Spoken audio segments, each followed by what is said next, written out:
Live. All right, we're live. Okay. Should I share the screen? May I? Yes.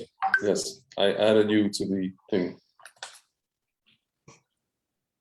So Pluto, Normie. Pluto. Yes. What's going on? Pluto return. What is going on with that? The Pluto return is causing a lot of things to happen. Well, what have you heard today so far? Just crazy things.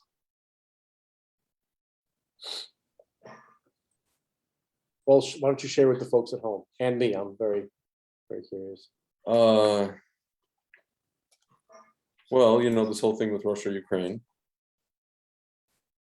I think America is going to be forced to reckon, or Americans, they're going to be forced to reckon with who is it that they are really,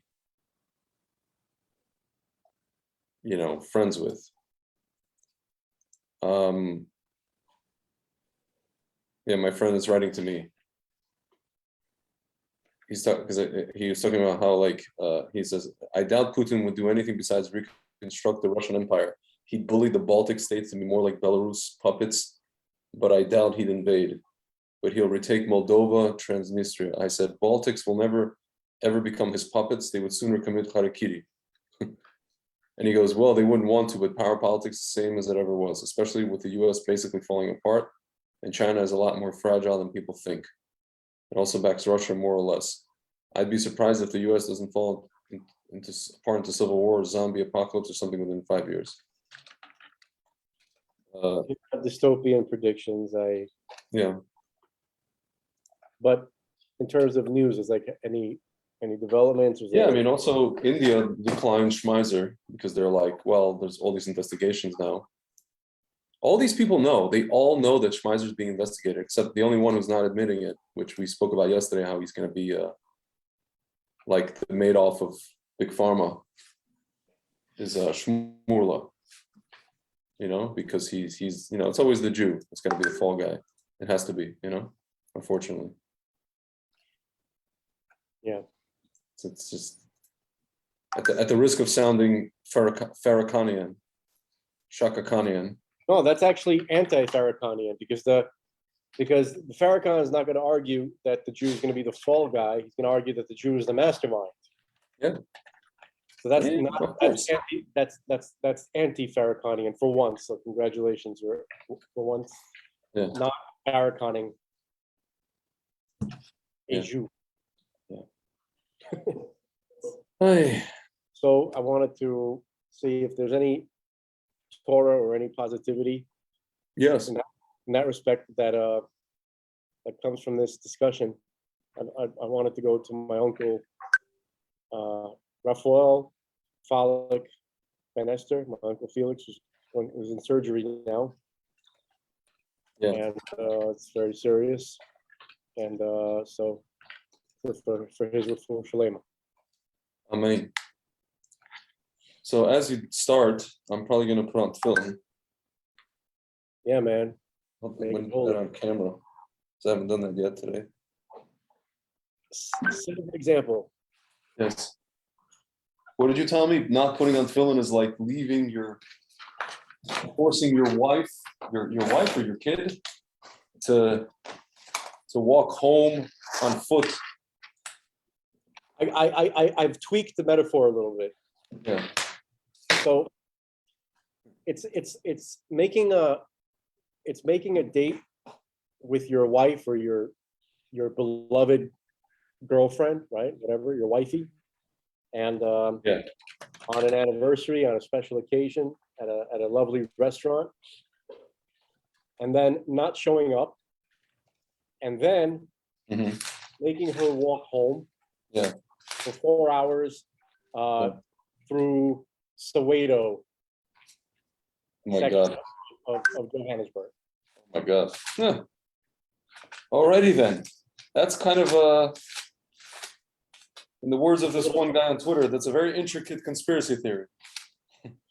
That's a very intricate metaphor. So, the truth is, like, I'm not going to say it. Okay. I'm not going to say it.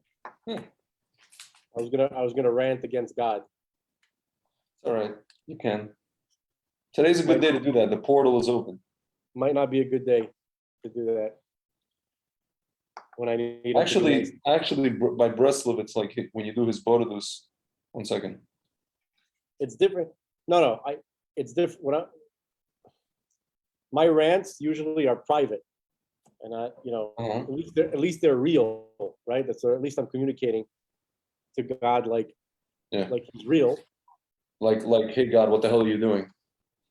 Yeah, like I'm not treating God like some kind of hypothetical something or other that I don't really feel that I have a relationship with or that really exists. I'm reacting to God in a natural way.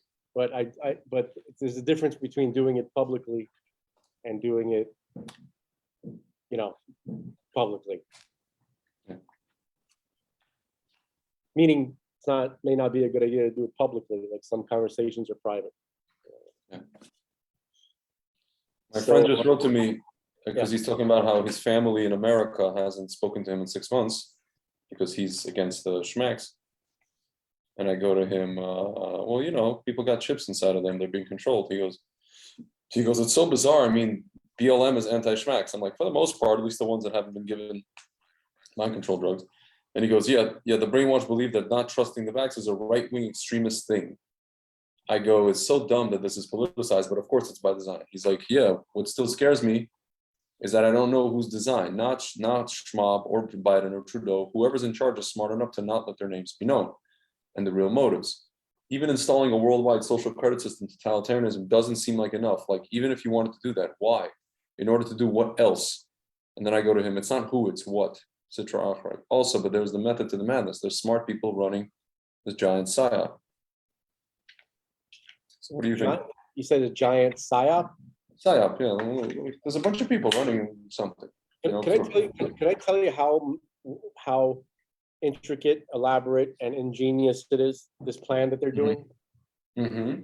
Because they made it so hard to save the people that we're trying to save, because the people we're trying to save are so obnoxious that we have to be able to like ride through that obnoxiousness. Here's what I mean. The people you're trying to save are the ones who are going to bite you, right? As you're trying to save them. All right. So you have to still want to save them, even though they're biting you and being stupid. So they did that like perfectly. They're like, listen, where the bad guys are like, listen, guy, you really want to save these people? You have to be able to fight through all that in order to continue.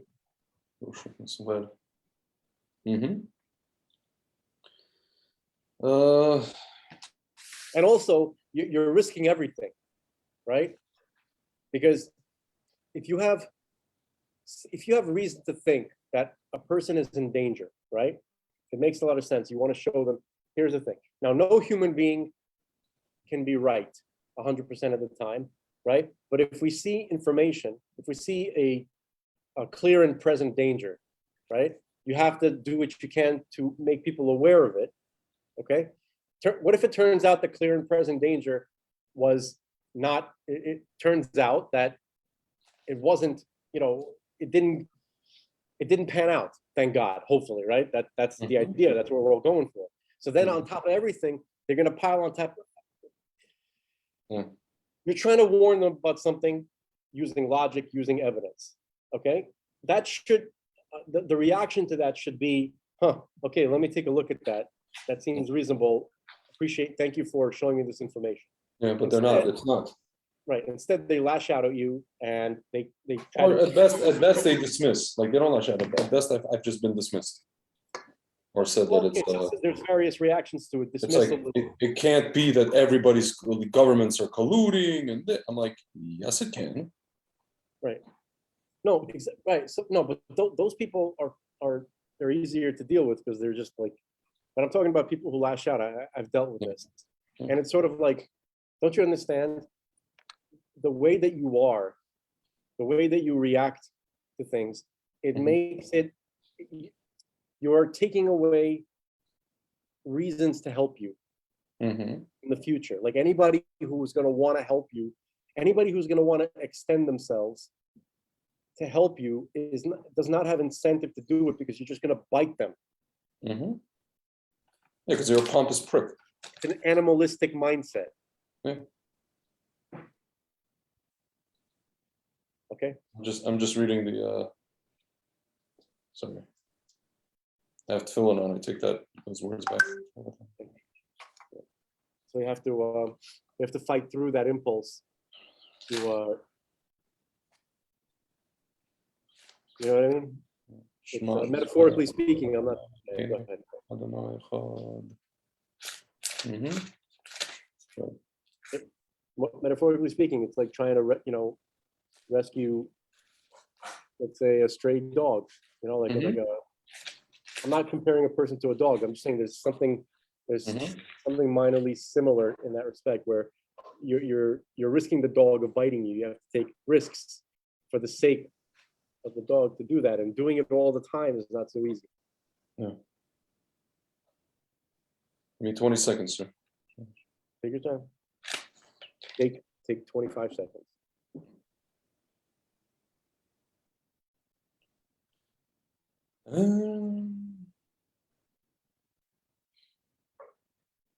He's saying the Shema, folks. Okay. Yeah, what can I say? I mean, yeah, I've gotten to a point, again, you have to go by at this point, we have to go by what's called the Elizabeth Kubler-Ross model. And by my estimation, I could be wrong, we're now about to enter the depression. We were at denial, I guess, anger also. Now we're into the depression stage where people find out about the poison that they've taken. And then they're going to go through that.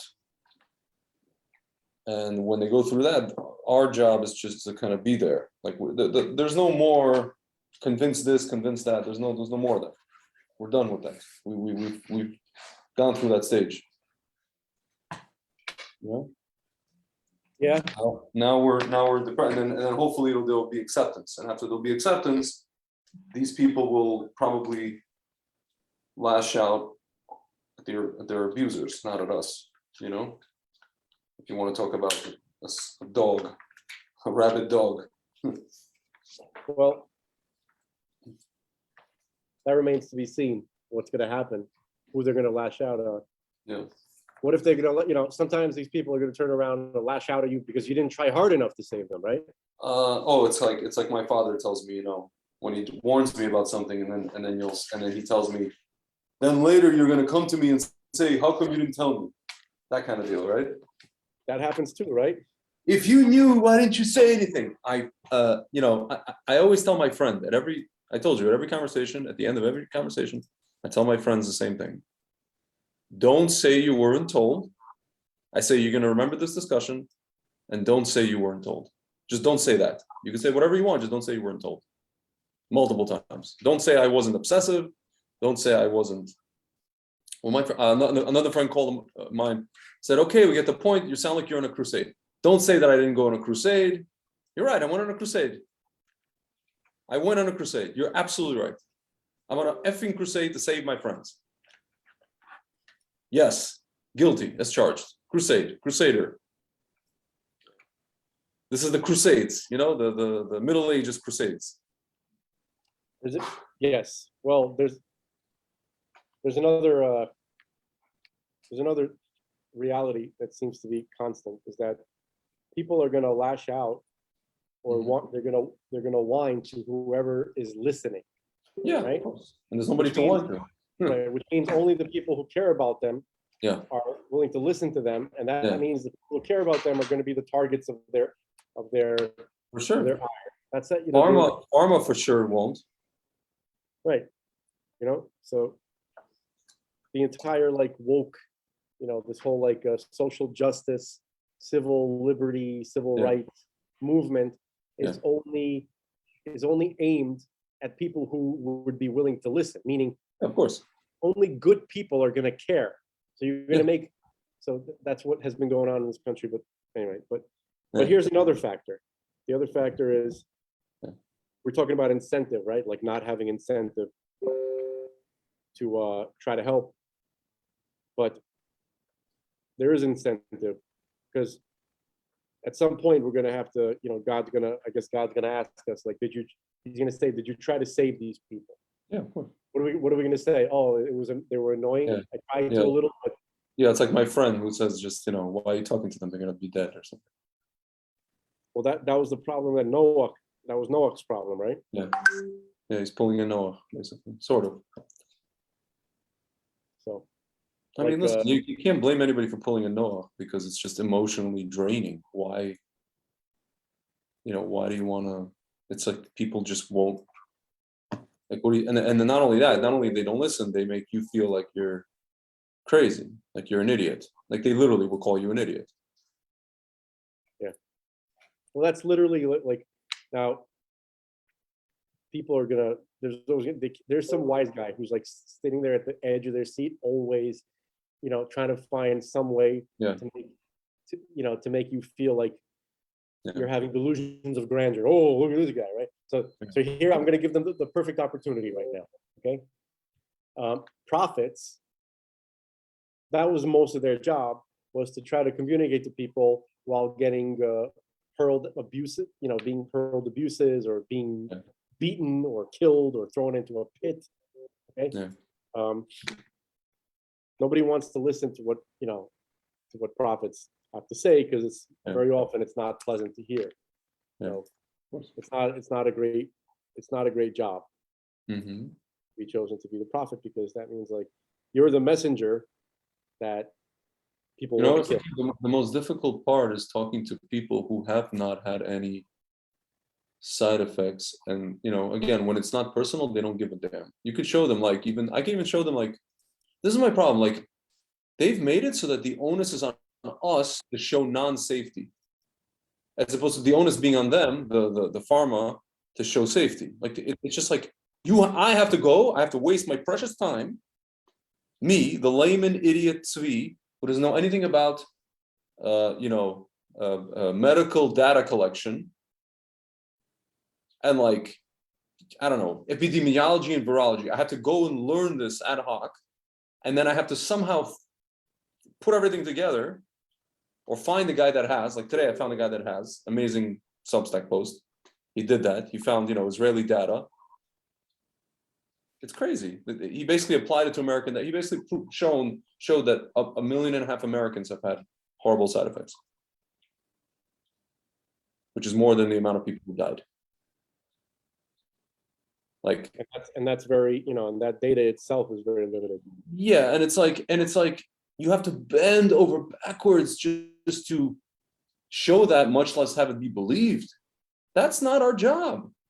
The job is of the companies to prove to us that, it's like, what? It's just amazing the tables they've turned. And it's just like you're running around telling people, and it's just like, okay. And at some point you're just like, well, you know what? Let them just kill themselves. Because what else can you do? Well, I mean, and they not knew letting- this. These guys knew this. These guys, yeah, they knew. Yeah, no, they really.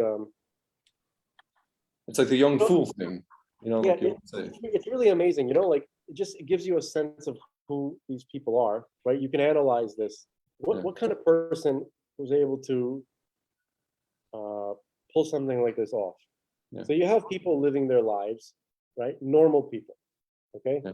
Yeah. They want to live. They want to have families. They want to enjoy their children. They want to, just kind of like live life. I think a human being by default is okay. Like they're a good creature. Yeah. Maybe they have to be a little bit more attentive to.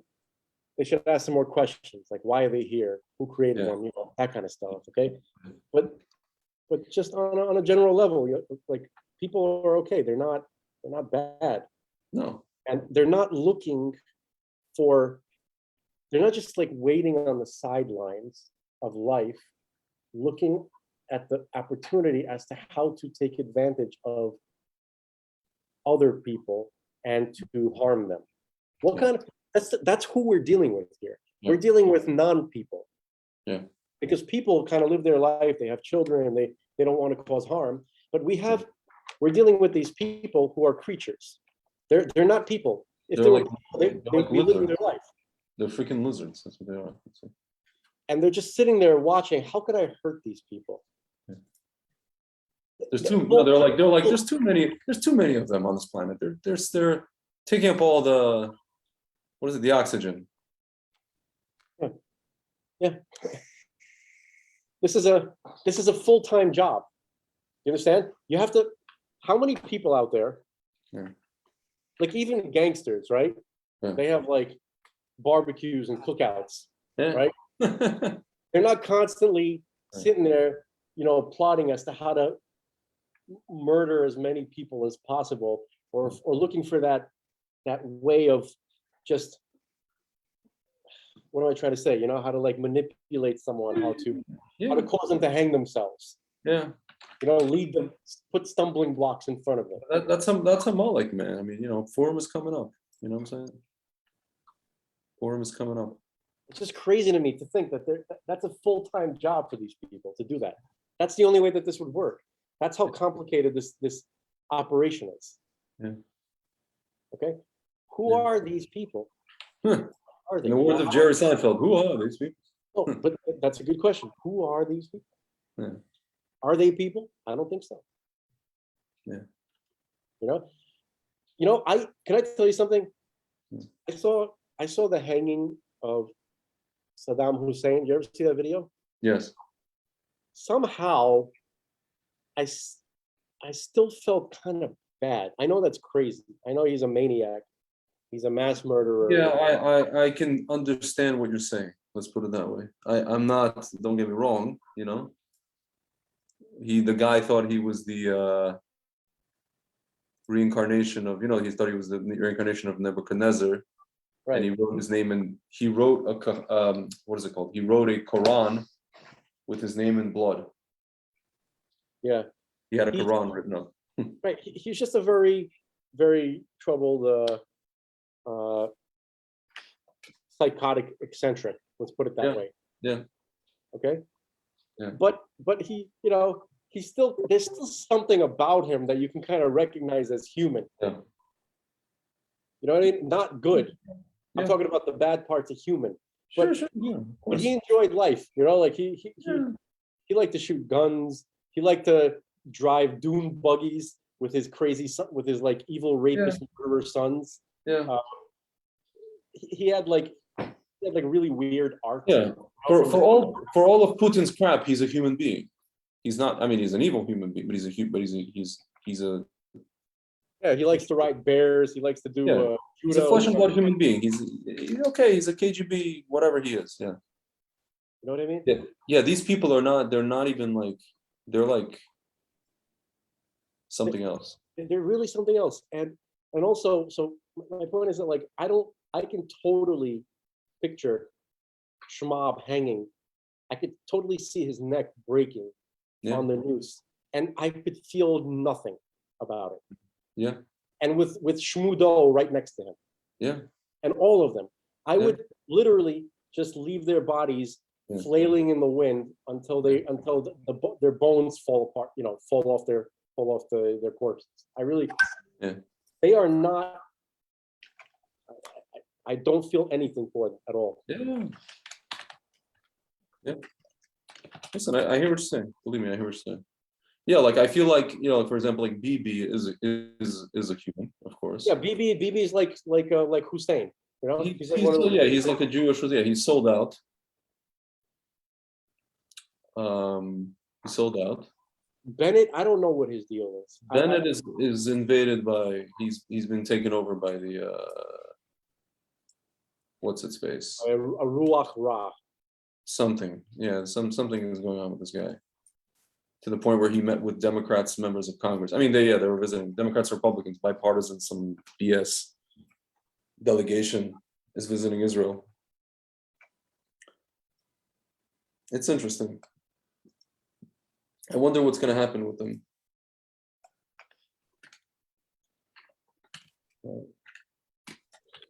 So, nice and light conversation we're having. Yes.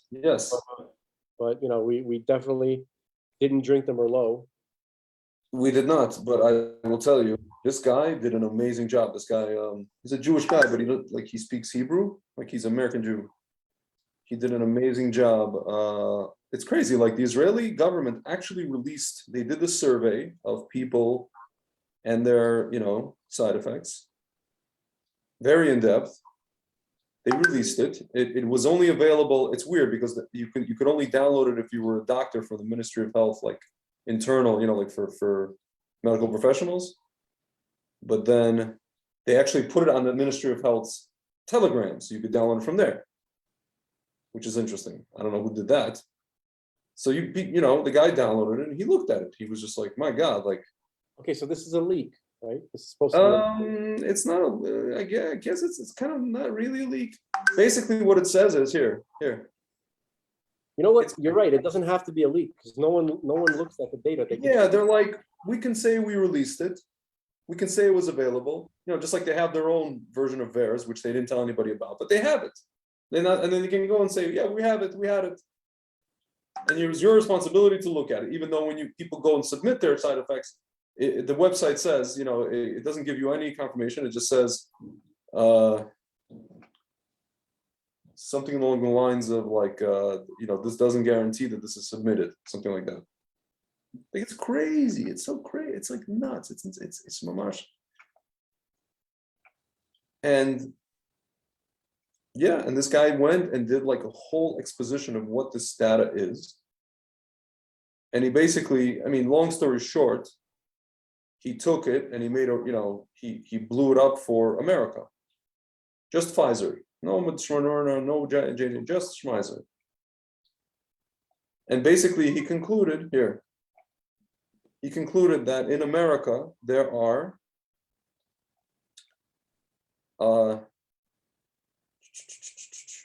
500,000 people with Bell's palsy.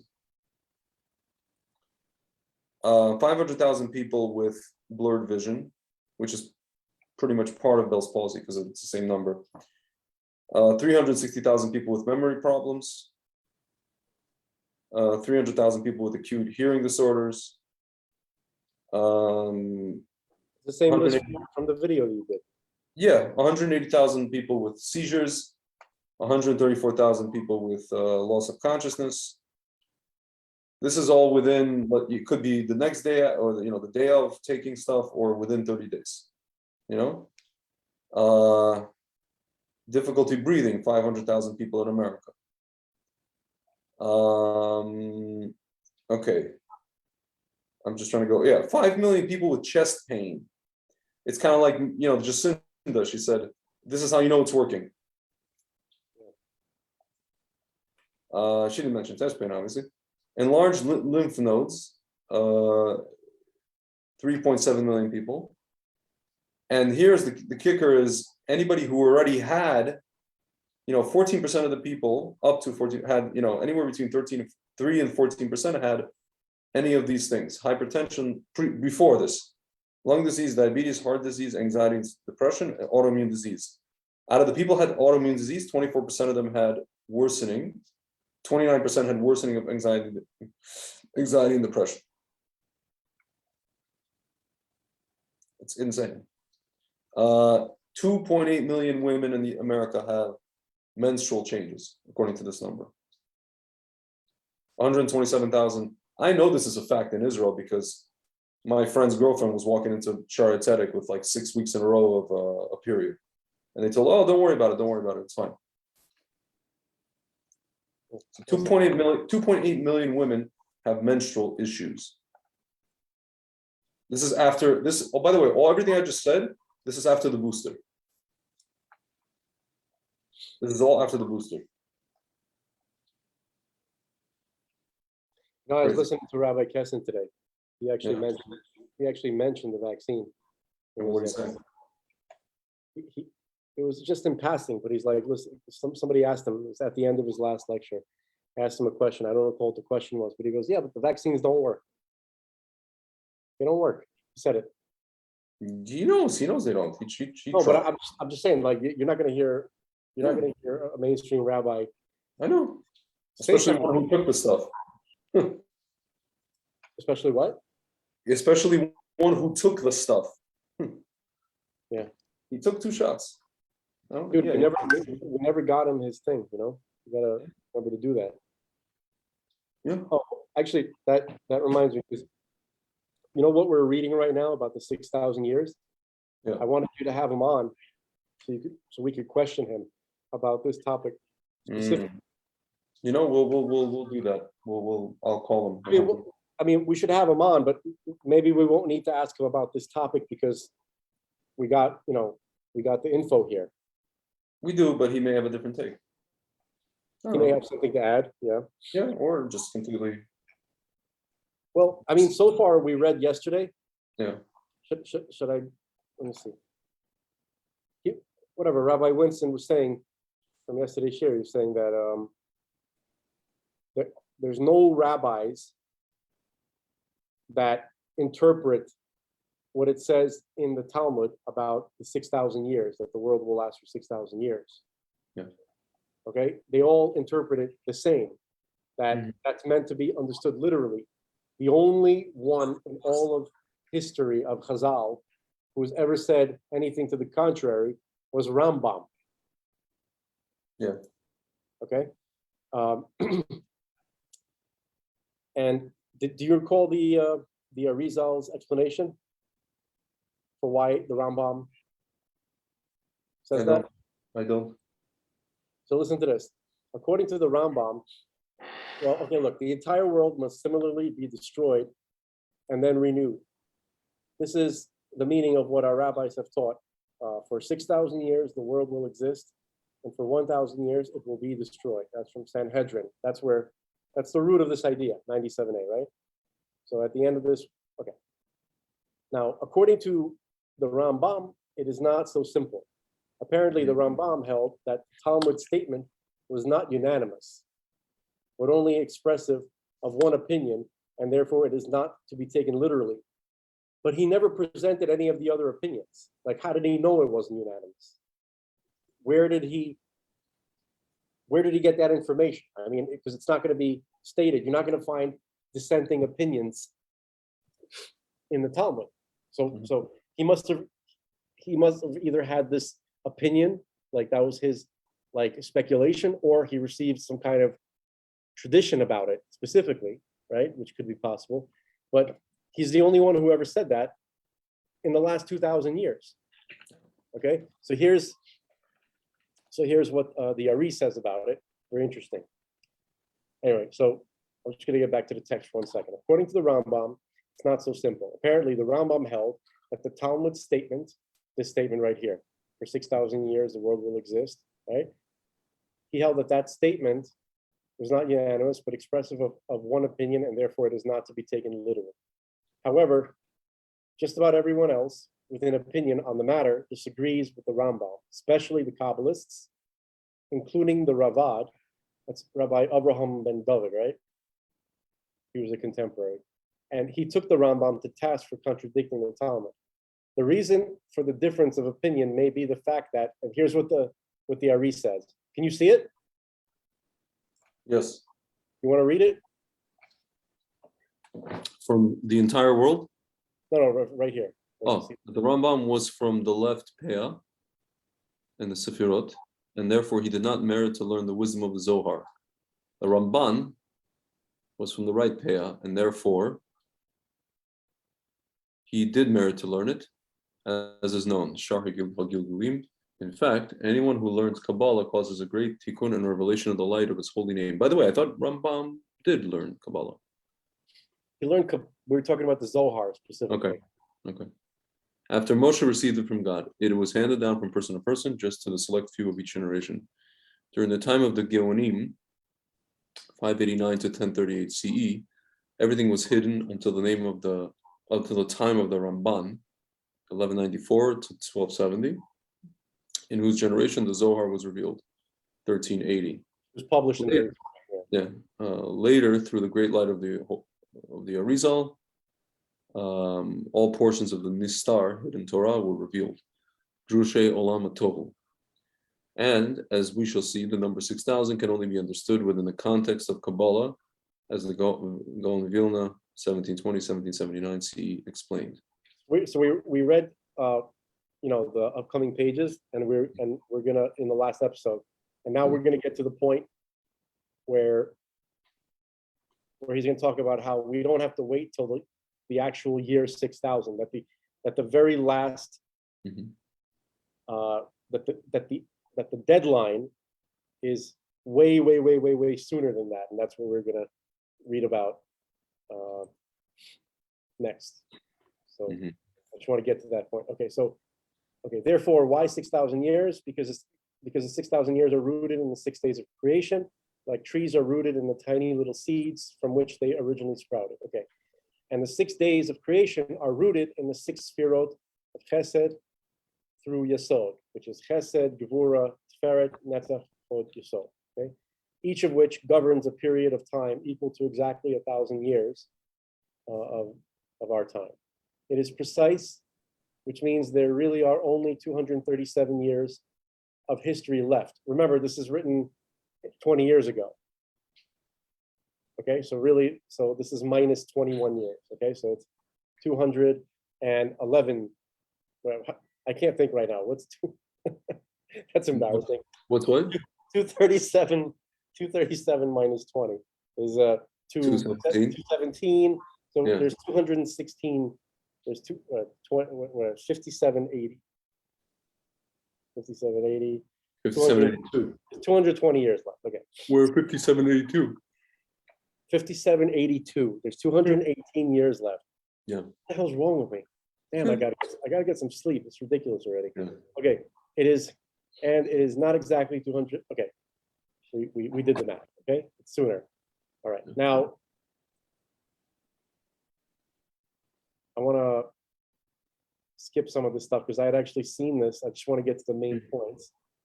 Okay, this is a great book to read for anybody who wants to read it, but you can find it on Kindle. But I just want to cover the main points. Okay, second. So, and this was What is it called? Book is called. Okay, hold on. I just want to. This is page 52, and the book is called "Talking About the End of Days." Okay.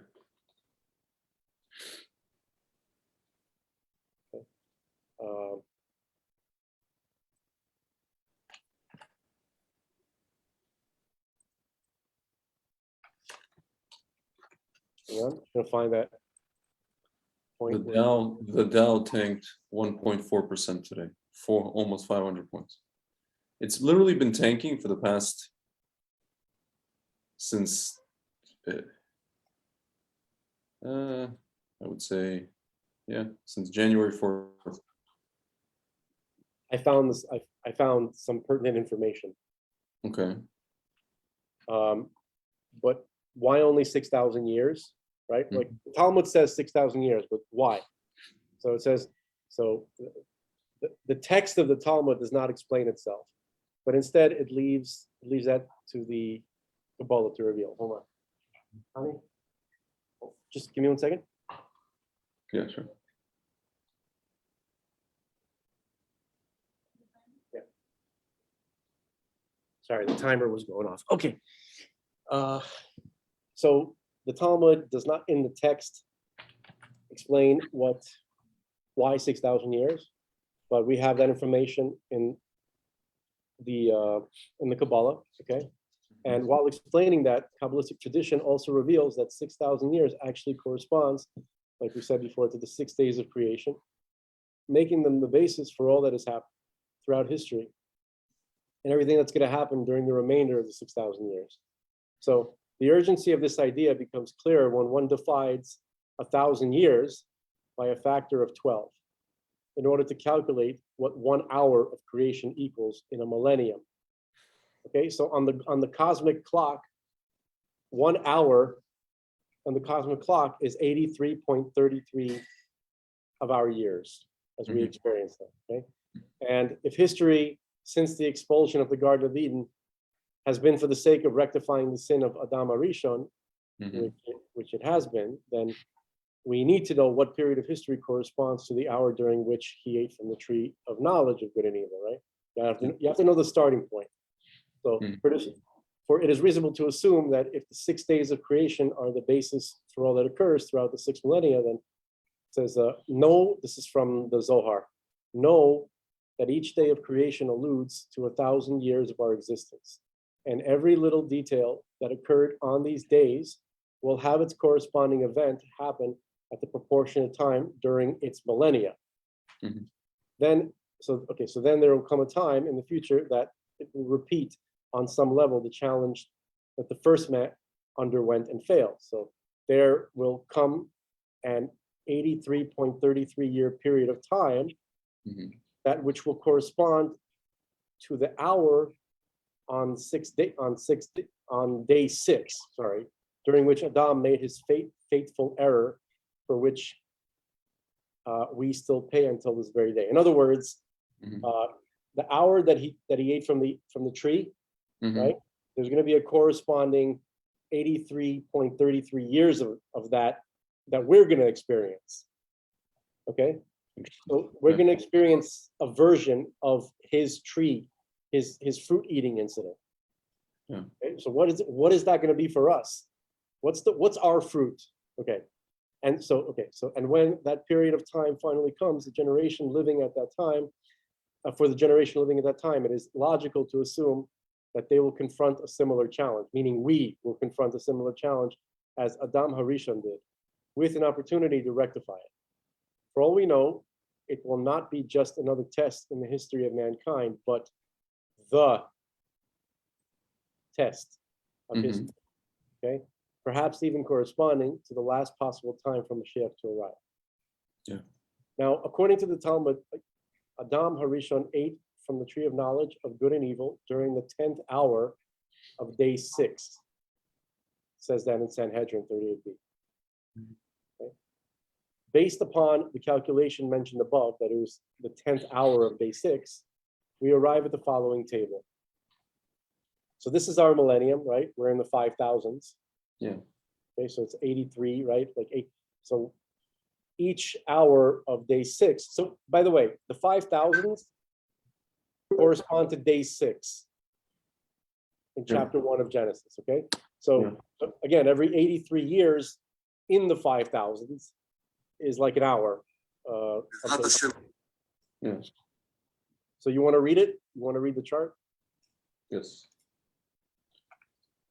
So 5,000 to 5,083 is 1240 to 1323. That's when the Ramban lived, and that's when the Zohar was published. And you get 5084, 5167, 1324, 1407. Do I have to read all these? You don't have to. No, I'm just saying, I just wanted people to understand what they're looking at. Yeah. So I mean, the most, to me at least, well, this is the main one right here. 5501 to 5583 is 1741 to 1823. That's like America founded. Yeah. Also, there was when was the Tanya written? At the same time. Yeah, it's interesting, right? Yeah. 5584, 5667. That's 1824, 1907. That's Civil War and all this kind of stuff. And then you get 5668, 5750. That's already the last century. Communism was trying to take its grip, and 1990 that ended, and then 91 collapse of the Soviet Union, collapse of that. 57. So you see, these are 1, 2, 3, 4, 5, 6, 7, 8, 9, 10. These are the hours of the day of the 6th day of our millennium, and the 10th hour when Adam ate the tree starts from 1991. That's when the Lubavitcher Rebbe declared. He said, "The time of your redemption has arrived." Yeah, and Bush declared his New World Order thing, which is, I guess, the Sitracher got it first. And I mean, so It says till 2073, but like it could be before that. Yeah.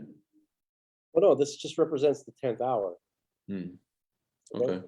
So yeah, we're gonna get to the, and then here we have 50, 59, 18, 6,000. Yeah. It's 20. just showing you, in the future, because it's gonna last only 6,000 years, representing 12 hours. Yeah. It's 20, in the English year 2240 Yeah. is when Olam Haba begins. Yeah. Okay. So Like it has to, no matter what. yeah. Okay. So now we're gonna look at this. So thus it turns out that in the Western year 1991, the period that corresponds to the 10th hour of the day Hmm. of day 6 began. So the question becomes, what occurred around 1991 that could be traced back to the tree of knowledge of good and evil, at least conceptually? What, if anything, is a modern version of the tree of knowledge of good and evil? So there was a major technological breakthrough at that time, okay, and has since dominated the world's attention for better or for worse, and that was the internet. Okay, the internet is the tree, is the fruit of the tree. Coincidentally, it was precisely around that time that it burst onto the international scene dramatically, transforming man's access to knowledge and his use of it. It did not take long to realize the potential good of the internet, and the Torah world got involved with it too early on, okay, to advance Torah learning, right, and outreach. Right? Can I tell you something? Yeah. Do you know that I was the person that started the Facebook page of TorahAnytime.com? What? Yes. And Oh, then you didn't start the website, you started their Facebook page. the Gotcha. Facebook page, because I saw that, I just started posting the lectures that I liked. It grew.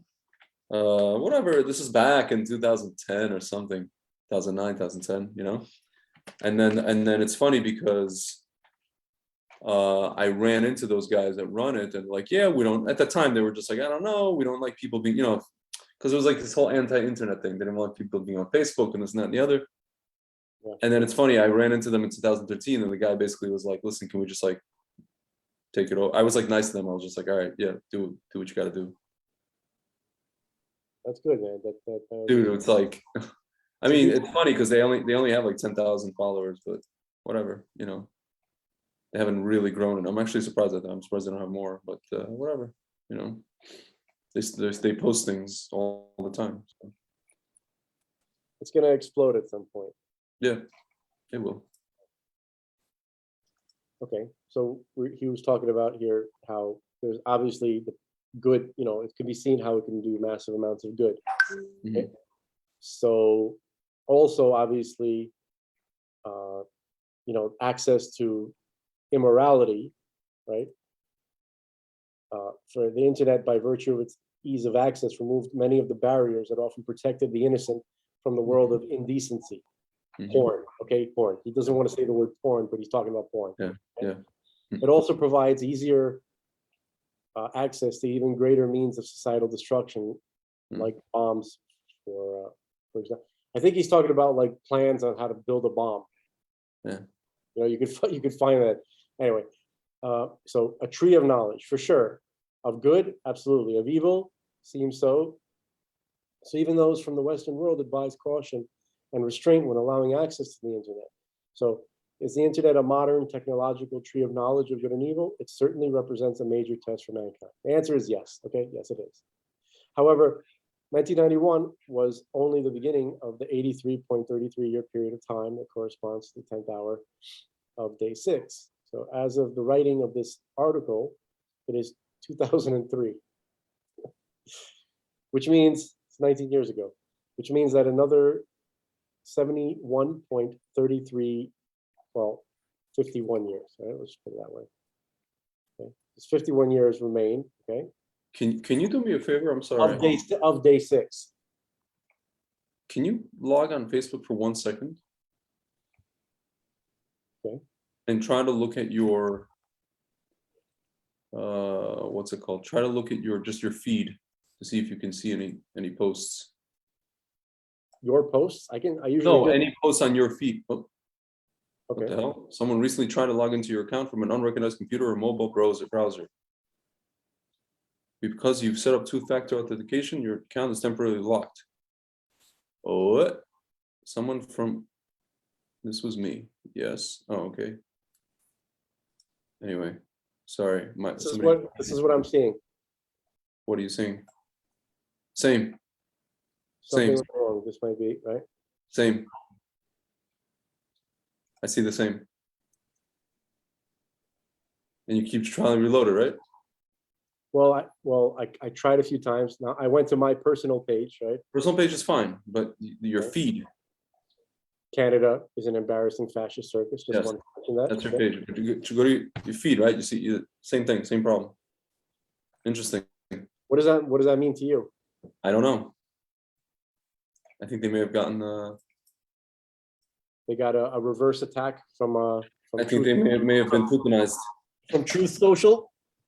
I don't know. They've been attacking Truth Social for the past couple of days. So now I'm sure Truth Social lasts its counteroffensive. Hopefully. Son of a gun. Yeah. Facebook has lost $500 billion since rebranding to Meta. My God. They called their new screen. They called their new company Death. So Yeah. Yes, and it's Facebook escalates TikTok rivalry, launches Reels globally. You know the Reels thing, like that part of Instagram, whatever. It's stupid. Yeah, it's called Death. I never got to Instagram. I never got to Snapchat or to those other things, those peripheral things. I don't get it. Okay. Instagram, I only got my business for wine and stuff. I don't understand why what's the necessity of Instagram? It doesn't make any sense. What is it's just a bunch of pictures? Like I don't get it. Anyway, so I understand why people do it because they want to promote their businesses because Instagram is popular. My question is, why did it get popular? We'll talk about that another time. Okay, so narcissism. Short answer. I guess that. I think that might be what it comes down to. So short answer: narcissists. Facebook wasn't narcissistic enough. Yeah. Because there was too much text there. Now we need just all pictures. Okay. However, 1991 was only the beginning. Okay. Not necessarily. Okay. As a result of a period of resurrection, listen to this. As a result, the period of resurrection for the entire generation will be long. Mm-hmm. Let me just back up a little bit. Okay, since this essay was written in 2003, okay, 19 years ago, all right. So still remain 50 years remain in this period of time during which so much can happen that might better resemble the first man's test. So not necessarily, as the following reveals. As a result, the period of resurrection for the entire generation will be long, though tzaddikim who have died previously will resurrect immediately at the beginning of the period, 40 years after the ingathering of the exiles. This is what it says in the Midrash. There will be many resurrections, and the period of time will continue. According to Rebbe Yehuda, listen, this is the main point right here. Yeah. We finally got there. According to Rebbe Yehuda, okay, from 40 years after the kibbutz Galiot, okay, the ingathering of the exiles, kibbutz Galiot, at which time the first resurrection will occur and continue until the last resurrection, a period of 210 years. Okay, so the last resurrection will occur after a 210-year period. Okay, but that has to be 210 years before the year 6000. Yeah, folks, that's 8 years away. Yeah. Rebbe Yitzchak says 214 years. Folks, that's 4 years away. Yeah. That's where this section is from. This is from the Zohar, actually. This is a section of the. Yeah. Okay, so if this is true, then it turns out that 71.33 years. Let's just adapt it and say 52 years, right, from our time. There are 52 years remaining of the 10th hour, meaning of the 6th millennium. So it was just reduced by 44.33 years. Okay. Okay. For according to the Zohar's calculation, the Chiyat Hametim, the resurrection of the dead, when bodies are recreated and reunited with their souls, is destined to begin at least 210 years before the year 6000 in the year 2030. Okay, that doesn't mean that's when it's scheduled to happen. That's the latest that it could happen. We're supposed to believe that it's going to happen today. Yeah. God forbid it takes 4 years from now. God forbid. Yeah. Okay, and that says the Zohar is only after 40 years of kibbutz goliot, ingathering of the Jews to Eretz Israel. So based upon this calculation, the actual ingathering of the exiles back to Eretz Israel from the four corners of the earth would have begun sometime between 1986 and 1990.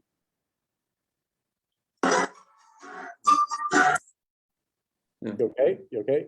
Sorry, yeah. So let's just pause for a second. There will be many resurrections. Okay, so hold on. So people will begin to resurrect immediately at the beginning of the period, 40 years after the ingathering of the exiles. Mm-hmm. So if the 40 years after the ingathering of the exiles, so let's say it started, 40 years started in 1986. Okay, that 40-year period started in 1986. So what's 1986 plus 40? 1986? Yeah. 2000, oh my God. 1986 plus 40? Yeah. 2026. Okay, so that corresponds with the 4-year period, right? Mm-hmm. Mm-hmm. I mean, with the 214-year period, right? Yeah. Yeah. Okay, or you could say when it really started, but when it hit like that fever, that critical point, 1990, right? So he's going to show you what he's talking about. What happened in 1986 and what happened in 1990? What happened in that period? By the way, these two numbers correspond greatly with these two numbers. Okay, yeah. 214. Mm-hmm. Look at, oh yeah, right here. Sorry, 214 years. Okay, and 210 years. Okay? Yeah. Right.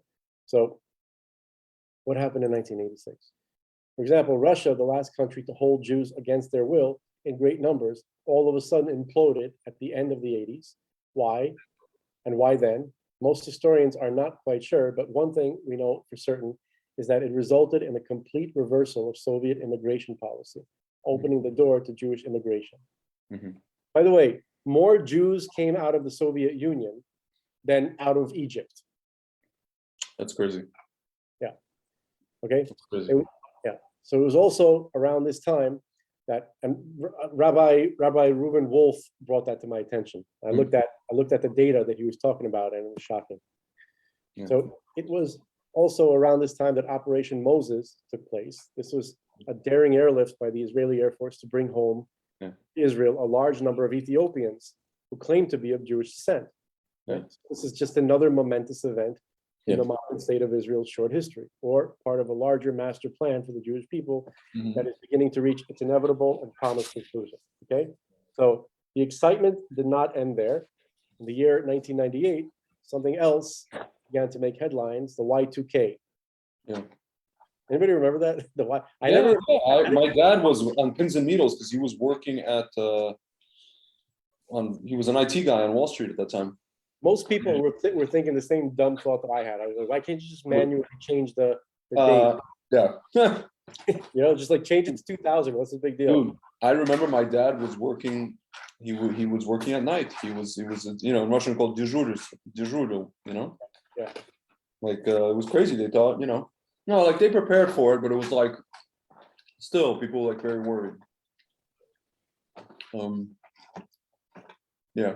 For those of you wondering what the hell, why is there a problem? Because you have machines that work in ones and zeros.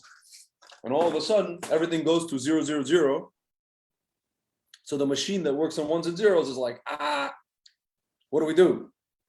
So they had to they had to basically program all the computers on planet Earth to understand that just because it says 0, 0, or 0, 1, 0, 1, 0, 0, it wasn't 0, 0, it was 0, 1, 0, 1, 0, 0, that it's not giving you a code, it's giving you a date.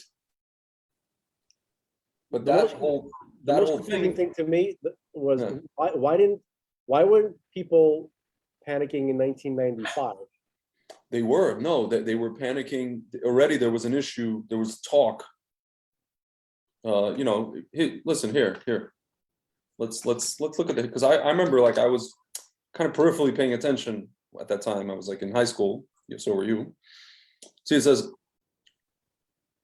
yeah, many programs represented 4-digit years with only the final 2 digits, making the year 2000 indistinguishable from 1900. Computer systems and inability to distinguish dates correctly had the potential to bring down world financial infrastructures for industries ranging from banking to air travel, right? See, it says an electronic sign at École Centrale de Nantes, this is in France, incorrectly displaying the year 1900 on January 3rd, 2000. So that's just a display, it's not a computer. I mean, it is a computer, it's just a. In the years leading up to the turn of the century, the public gradually became aware of the Y2K scare, and individual companies predicted the global damage caused by the bug would require anything between 400 million and 600 billion to rectify. So it's like $400 million or $600 billion. Yeah. A lack of clarity regarding the potential dangers of the bug led some to stock up on food, water, arms. So basically, this is when like the major kind of prepper thing began. Purchase backup generators, withdraw large sums of money in anticipation of computer-induced apocalypse. Contrary to public expectations, few major errors actually occurred in 2000, primarily due to the preemptive action of many computer programmers and IT specialists. Computer companies and organizations in some countries, but not all, had checked, fixed, and upgraded the computer system to address the problem. Then US President Bill Clinton, who organized efforts to minimize the damage, labeled Y2K in the United States as the first challenge of the 21st century, successfully met. And retrospectives on the event typically commend the programmers who worked to avert the anticipated. Here it says early attention. See, they actually were already, in Was that 70. was this article written by the Clinton Research Foundation? No, this is a Wikipedia guy who was part of the World Economic Forum. So No. he's a wonderful person.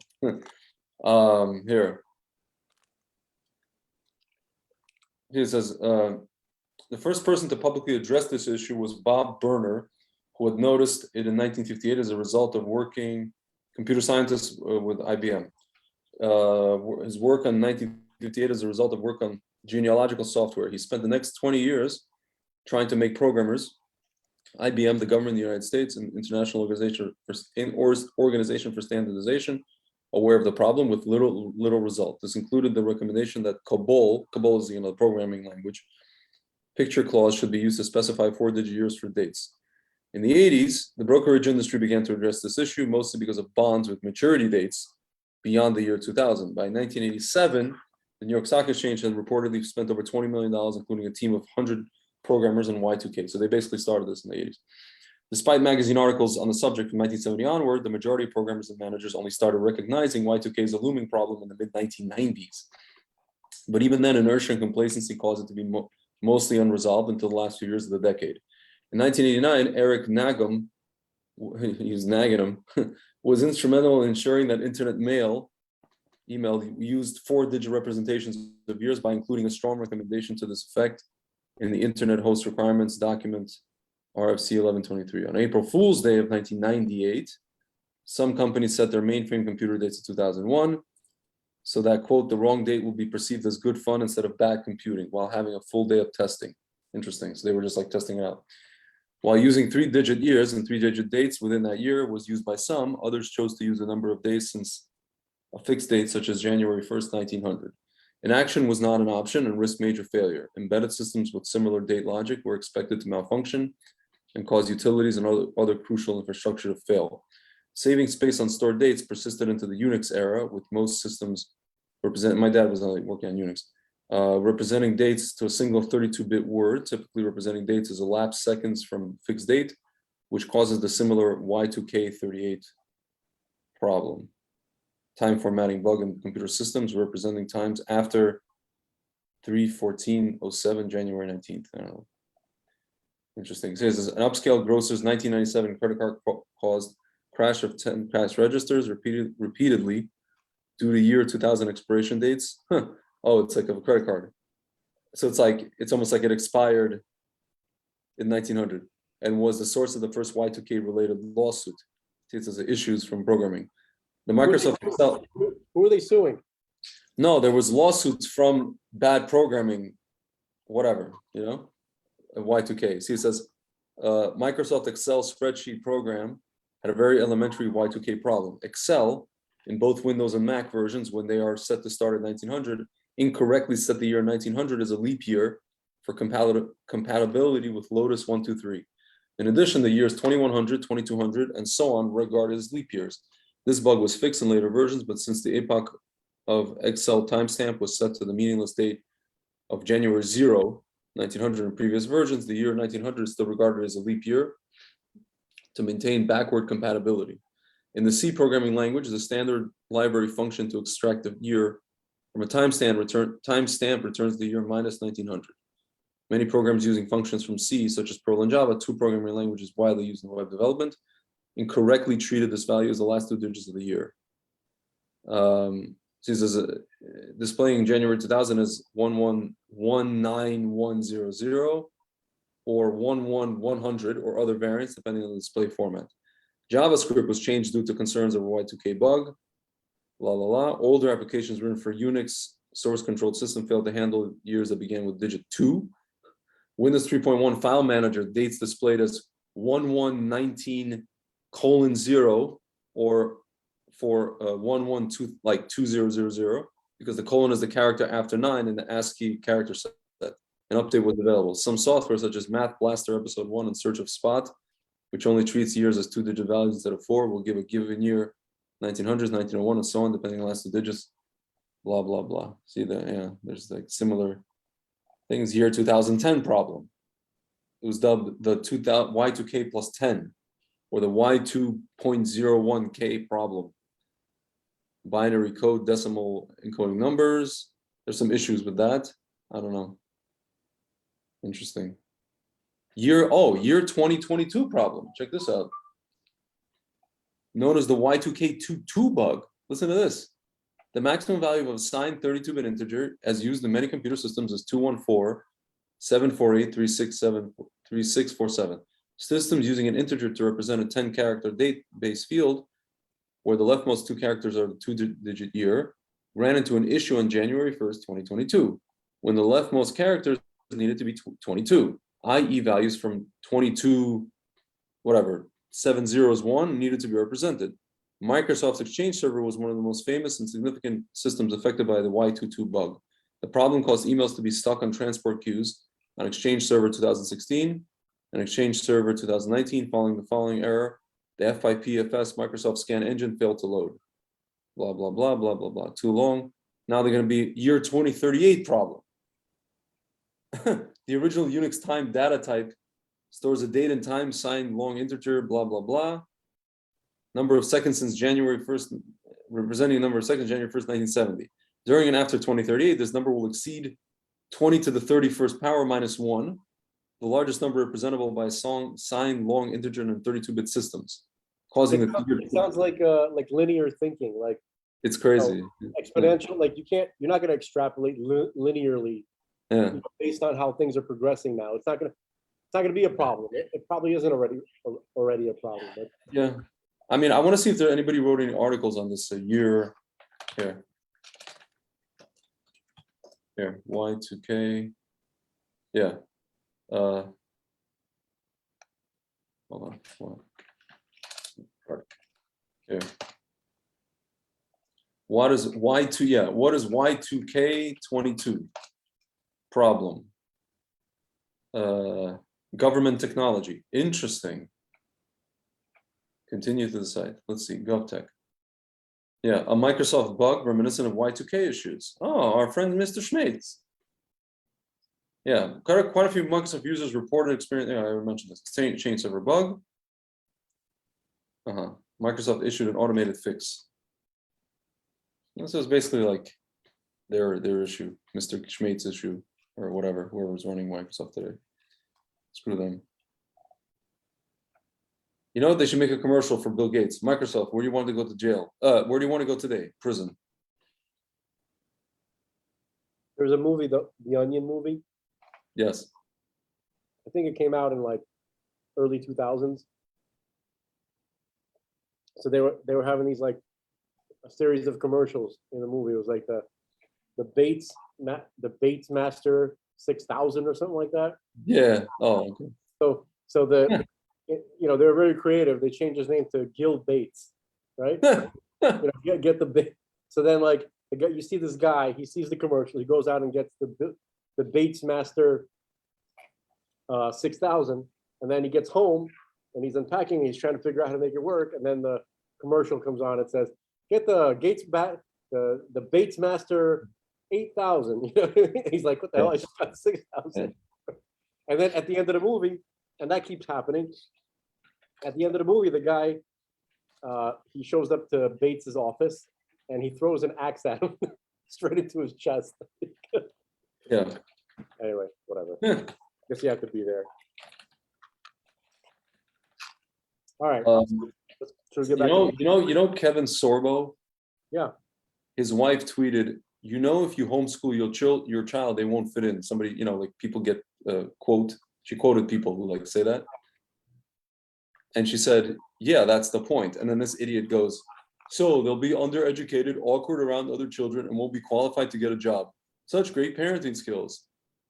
And then I wrote, or maybe the point is to change the system where the guys doing the hiring were the very kids who were homeschooled. Yeah. Like, they're not getting this. They're not that terribly bright there, guy. Not terribly bright there. It's amazing. People adopt. They like adopt, or they like assume an opinion. They hear an opinion. Yeah. And all of a sudden, like, they become such strong advocates for it.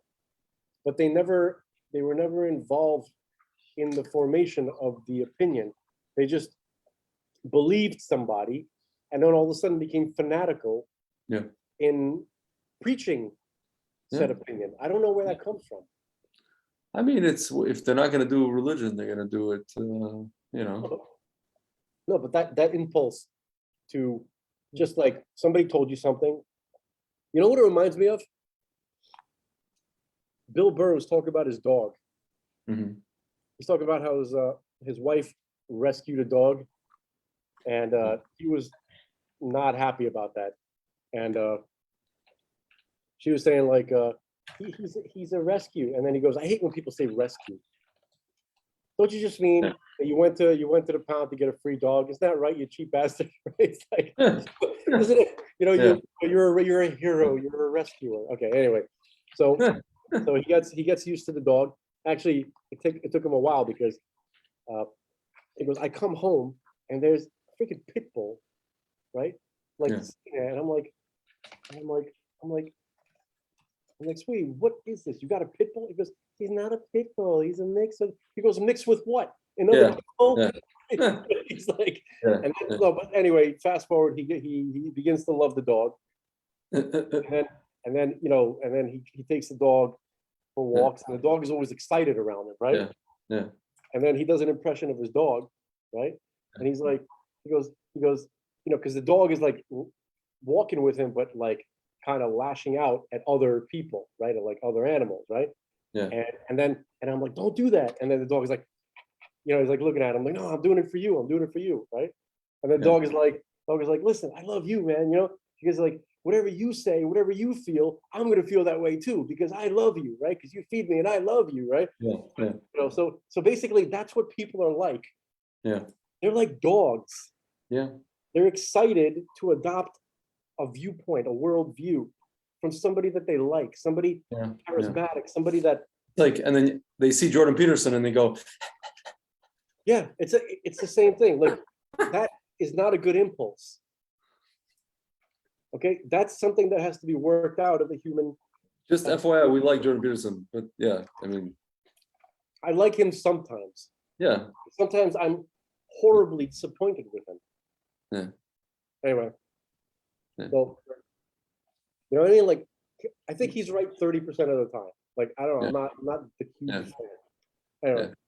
So By the way, do you think that Trump is doing this thing with Truth Social where he's making people stand in line, and then at the end he's going to be like, he's going to let everybody in, and he's going to say, I just wanted to give everybody the feeling of what it's like to be in the Soviet Union and stand in line for something you really, really want.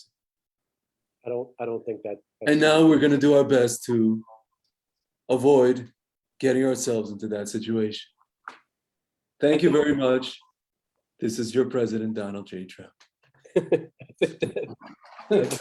No, I think that he's not doing it. I think that waiting mad long to release it Yeah. was kind of like that. Yeah. What you just described, which is stupid and annoying. Okay. I Yeah. couldn't disagree with him more. Yeah. But this thing where like I've been number 233,152 for 2 days now. But that's amazing, by the way. That is amazing. Yeah, he's still number one, like 2-3 days in a row, number one Yeah. social media app. So, Yeah. but let's get back to the text. Yeah. Okay, so here's some people can freeze this and take a look. Some predictions made by the Rokeach and the Chesed Yeah. Abraham. Yes. Okay. All right. Talking about a flood of what? Okay. Anyway, David Amelech once wrote, King David, for the stiffs, this is from God, that which is wondrous in our eyes. That Tehillim is Psalms, so Psalm 118. Okay. In other words, David Amelech, he was saying that if something seems out of the ordinary, especially when it comes to Jewish history, it is to be taken as a sign from heaven. Without prophets, we have little else to tell us of what God is up to and what to expect. Okay, if we accept the notion of Hashgacha Prati, which is divine providence, right, then we have to accept that God uses history as a means of communication as well. But how? David HaMelech answered this question by explaining that God makes events occur out of the ordinary in order to catch our attention and tell us a little about what's on his mind. So Y2K was such a thing. Okay, fine. So as it turned out, year 2000 happened to be also the 6th year of the Shemitah cycle. Talmud writes that the rabbis thought concerning the 7-year cycle after which Mashiach will come, in the first year, the verse, I caused it to rain on one city, but on another city I did not cause it to rain. That's from the prophet Amos, right? Okay. So in the 2nd year, there will be slight famine. Rashi says a slight famine so that no place will be completely satisfied. In the 3rd year, the famine will be great, and men, women, and children, pious people, and men of good deeds will die. Sounds like what we're going through. Torah will be forgotten by those who learned it. Sounds like our certain rabbis that are, in the 4th year, some will be satiated while others not. But in the 5th year, there will be plenty and people will eat, drink, and be joyous. And Torah will return to those who learned it. In the 6th year, there will be voices. Rashi says that people will speak of Mashiach's imminent arrival of the shofar, or the shofar announcing his arrival will be heard. So this word voices in Hebrew is kol. Right? Kol could mean either a voice or a sound, like thunder or shofar. Okay. Anyway, so in the 7th year there will be war. Once it is, and David will come. Rav Yosef said many 7-year cycles have come, and still he did not come.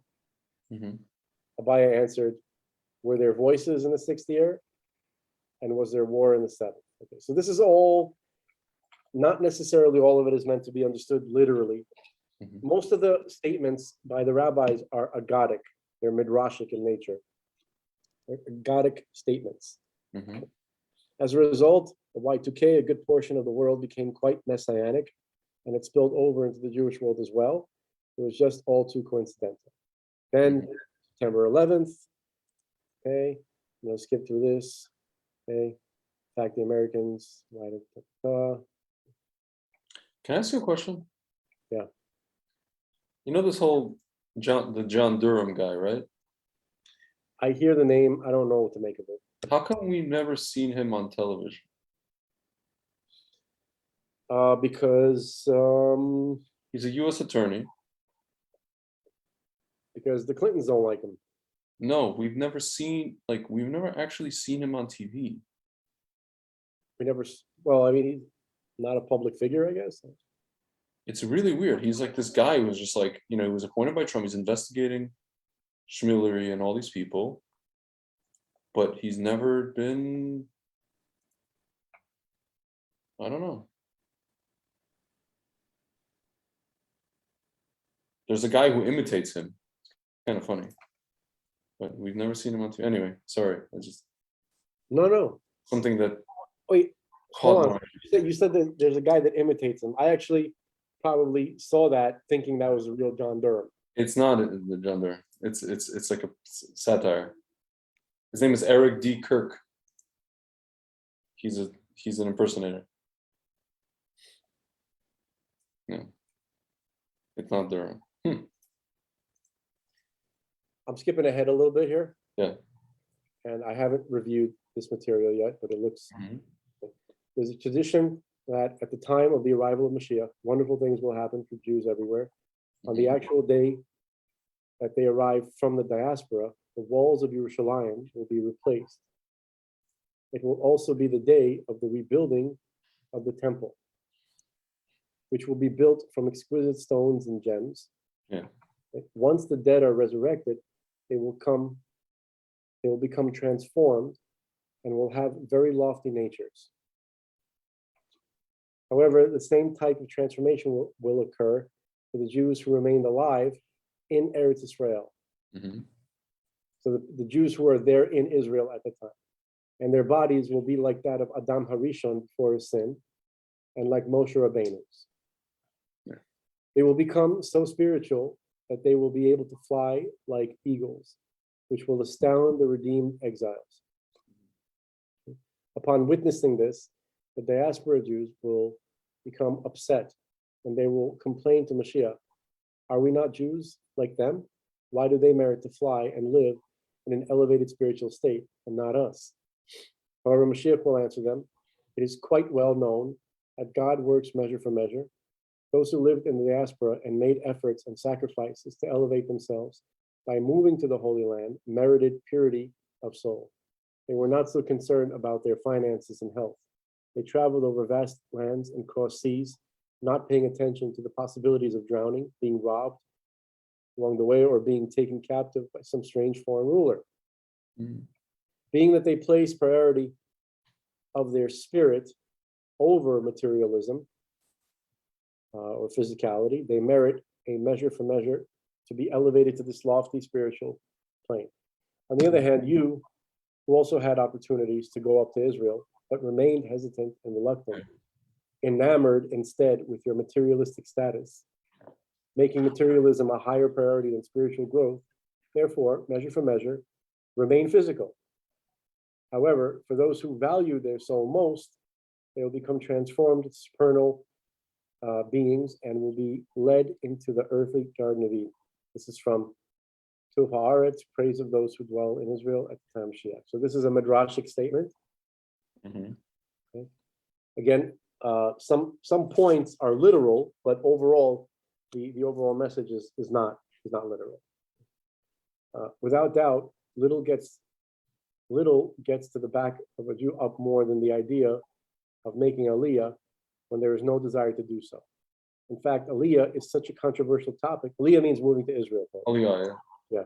Aliyah is such a controversial topic today, particularly in the Orthodox circles, in many Orthodox circles. Okay? Not all of them, but many. That one would think that we were living back in the time of the Ottoman Empire, when the land remained uninhabitable.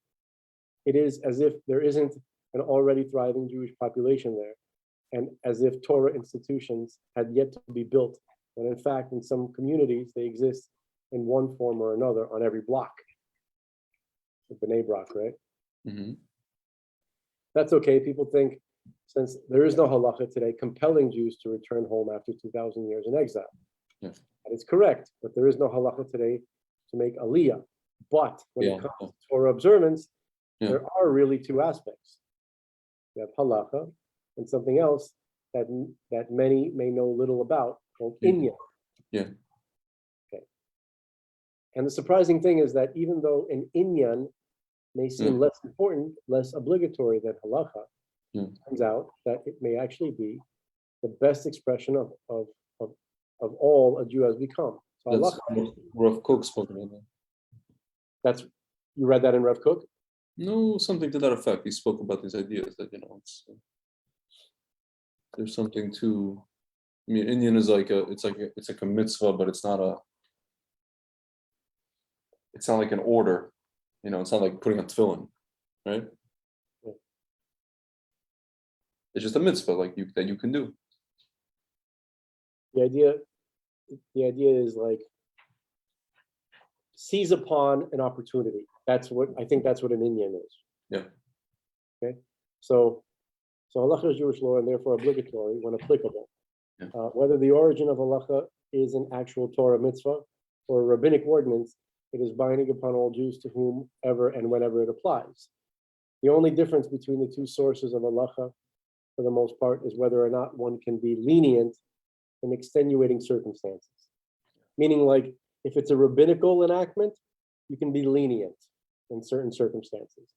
If it's a Torah, if it's midoraita, you cannot be lenient, ever. Yeah. I mean, maybe in life and death or something like that. Yeah. Yeah. Okay. In any case, a Torah authority should be consulted before taking such a liberty. Okay. Yeah. However, what is an inyan? And is it binding? So literally, inyan means matter. Yeah. As in the concept of a topic.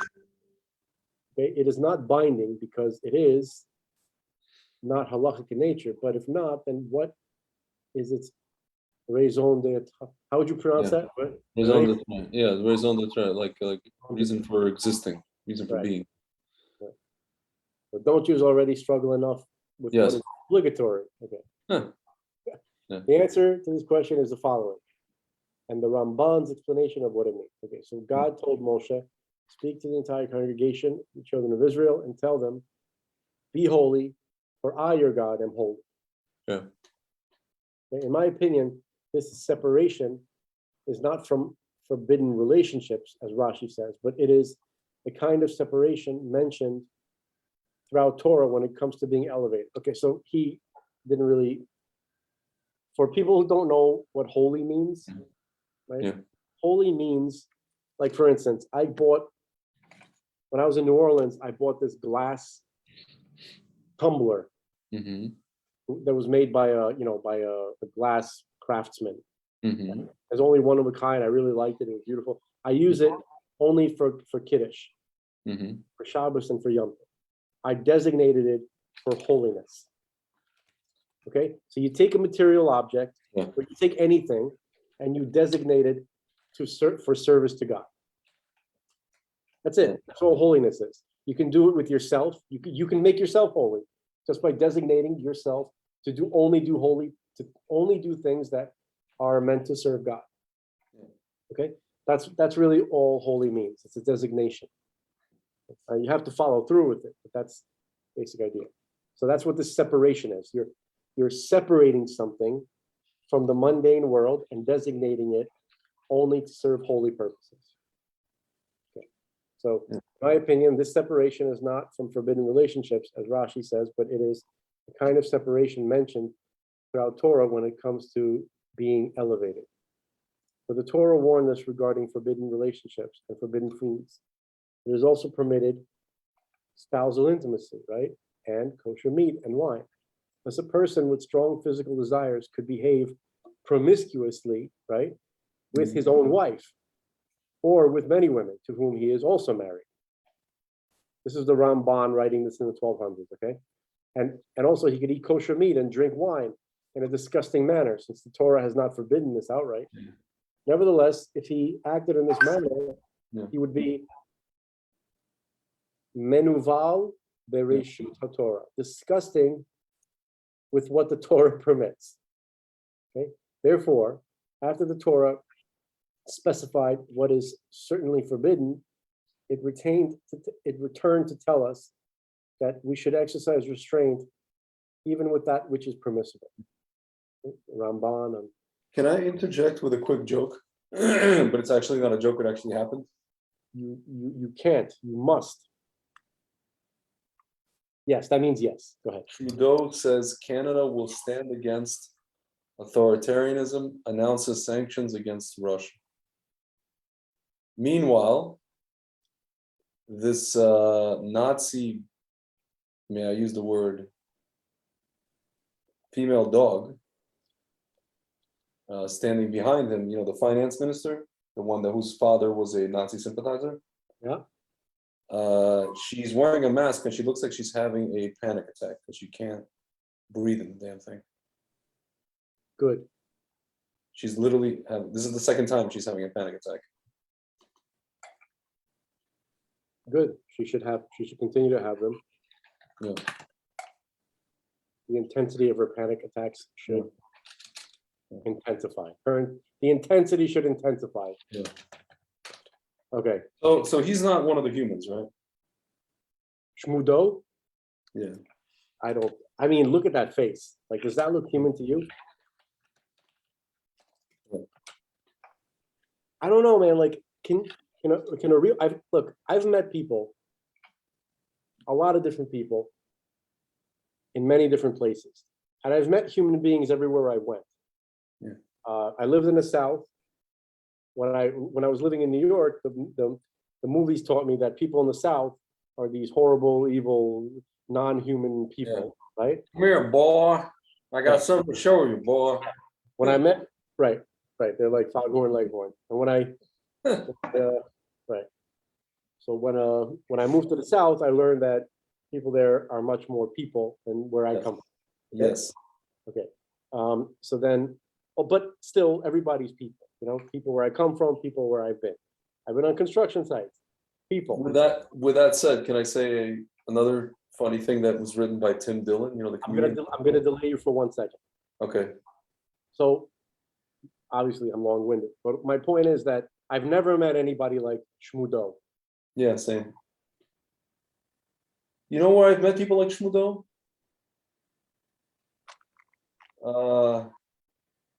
When I interviewed at these companies in the city, marketing companies and whatever, in 2015 in the summer, and you walk in and you realize that these companies made it a point to have a quota of hiring a certain amount of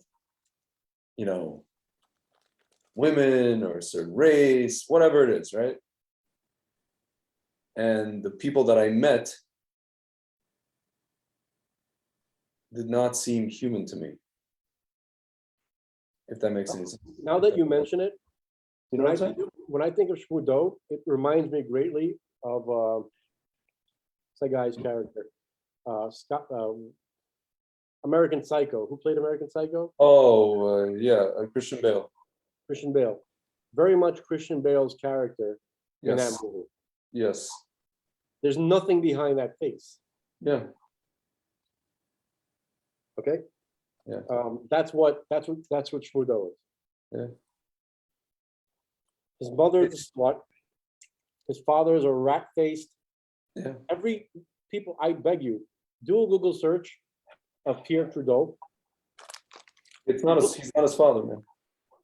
No, it's not even that. I'm not even talking about biological father. Yeah. But apparently he was raised by this guy. Yeah. He was. Look at Pierre Trudeau's face. Yeah. At any picture. Honestly, that any one of those pictures, can you look at that face and say, this is a good man? No. I mean, I can't, but it's up to you. No. Anyway, I see nothing. No, I'm looking now. Yeah, same. The comedian Tim Dillon wrote, "How about teachers just teach the kids and not out them to their parents, or teach them about gender theory at age 7? Kids will figure out how to be who they are, which again will be fat fentanyl addicts." Yeah.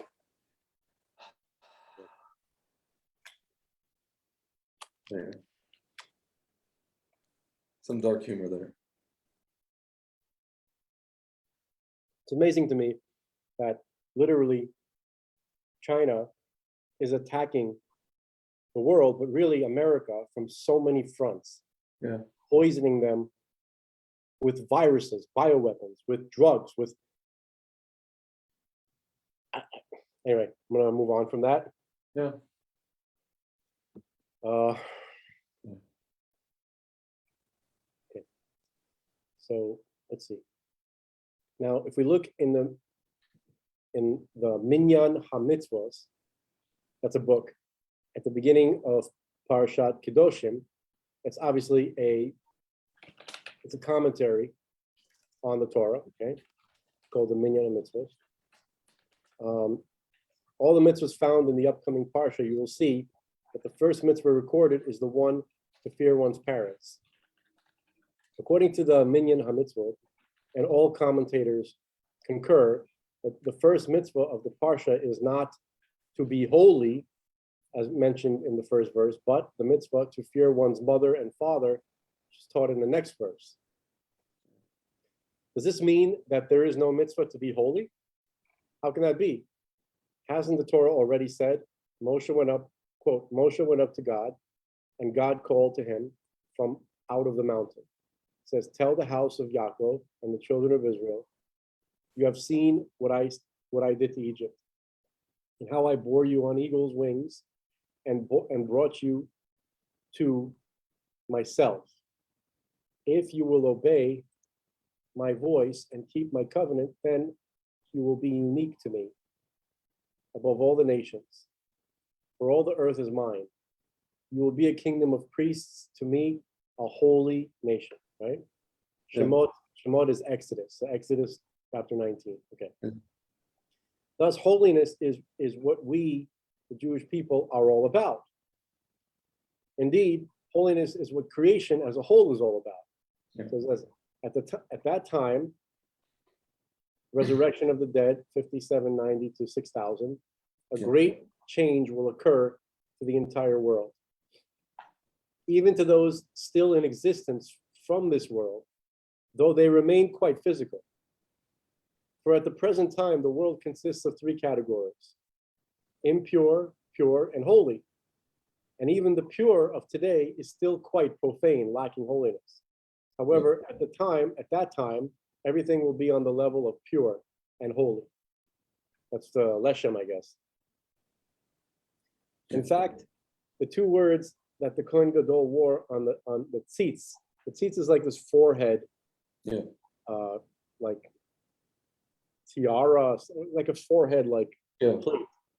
Special gold plate that he wore on his forehead. It says, Kodesh leHashem, holy to God. It was not just a directive to him and those who served in the temple. It was a reminder for the entire Jewish people of our purpose here on earth, to be a holy nation, and to elevate the rest of the creation to this high spiritual status. Thus, being holy is the goal of all that the Jew sets out to accomplish, ideally, right? Which is why Parshat Kedoshim comes in the middle of Sefer Vayikra, that's the book of Leviticus, and not at the beginning or end of it. It is as if the Torah is saying, so now that I have taught you all the technical laws regarding your daily lifestyle as a nation of God, we can finally begin to discuss the inyan of Kedusha, of holiness. Right? Like basically saying, like, you know what you need to do, now here's why we're doing it. Thus it says, Rabbi Pinchas ben Yair, from the Gemara, I believe, watchfulness leads to zealousness. Zealousness leads to cleanliness.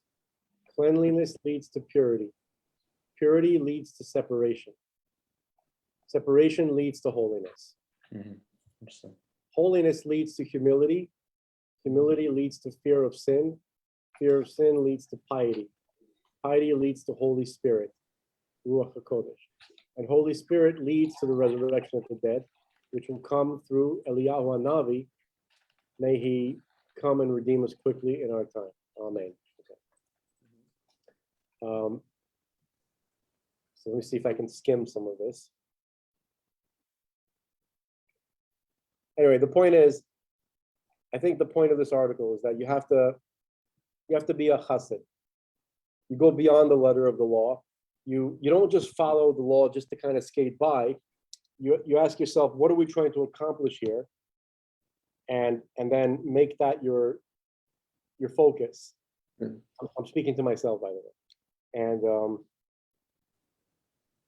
And that's what you have to do. You don't just try to get by, sneak by, technically on technicality.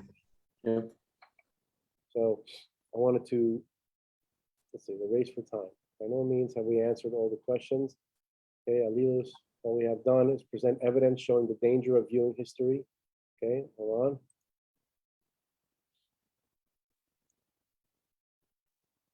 on. Okay, Yemot HaMashiach. Just to reiterate, Yemot HaMashiach means the days of Mashiach. Okay, it's a period of time that bridges between Olam Hazeh. You want to read it? Yes. Go ahead. The Muslim Mashiach. Just to reiterate, Muslim Mashiach, days of Mashiach, is a period of time that bridges between Olam Hazeh, this world, and Tiyat HaMeitim, resurrection of the dead. The former period began with the creation of man, and the latter period, according to Zohar Kodesh, will begin no later than the Jewish year 5790 or 2030 CE. Proportionally, it's a very small period of time. Olam Hazeh is now 57, 60, so it's written, 63 years, a few years ago. And Tiyat HaMeitim will be at least 210 years long. That leaves only 27 years at the time of this writing for the Yemot HaMashiach, and the period becomes shorter with each passing day that Mashiach is not alive. I'm sorry, just to adjust. Right now we're in 5782, and here it says that leaves only 27 years. For us, in our time reading this, it's 8 years. Okay, and also Tiyat HaMeitim, that's resurrection of the dead, and Olam Hazeh is the world as we have it now, the status quo, the paradigm that we live in. Yeah. All right, please continue.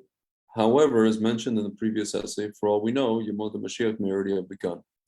In fact, when the Talmud writes, there is no difference between this world and Yemot HaMashiach except for the oppression of nations.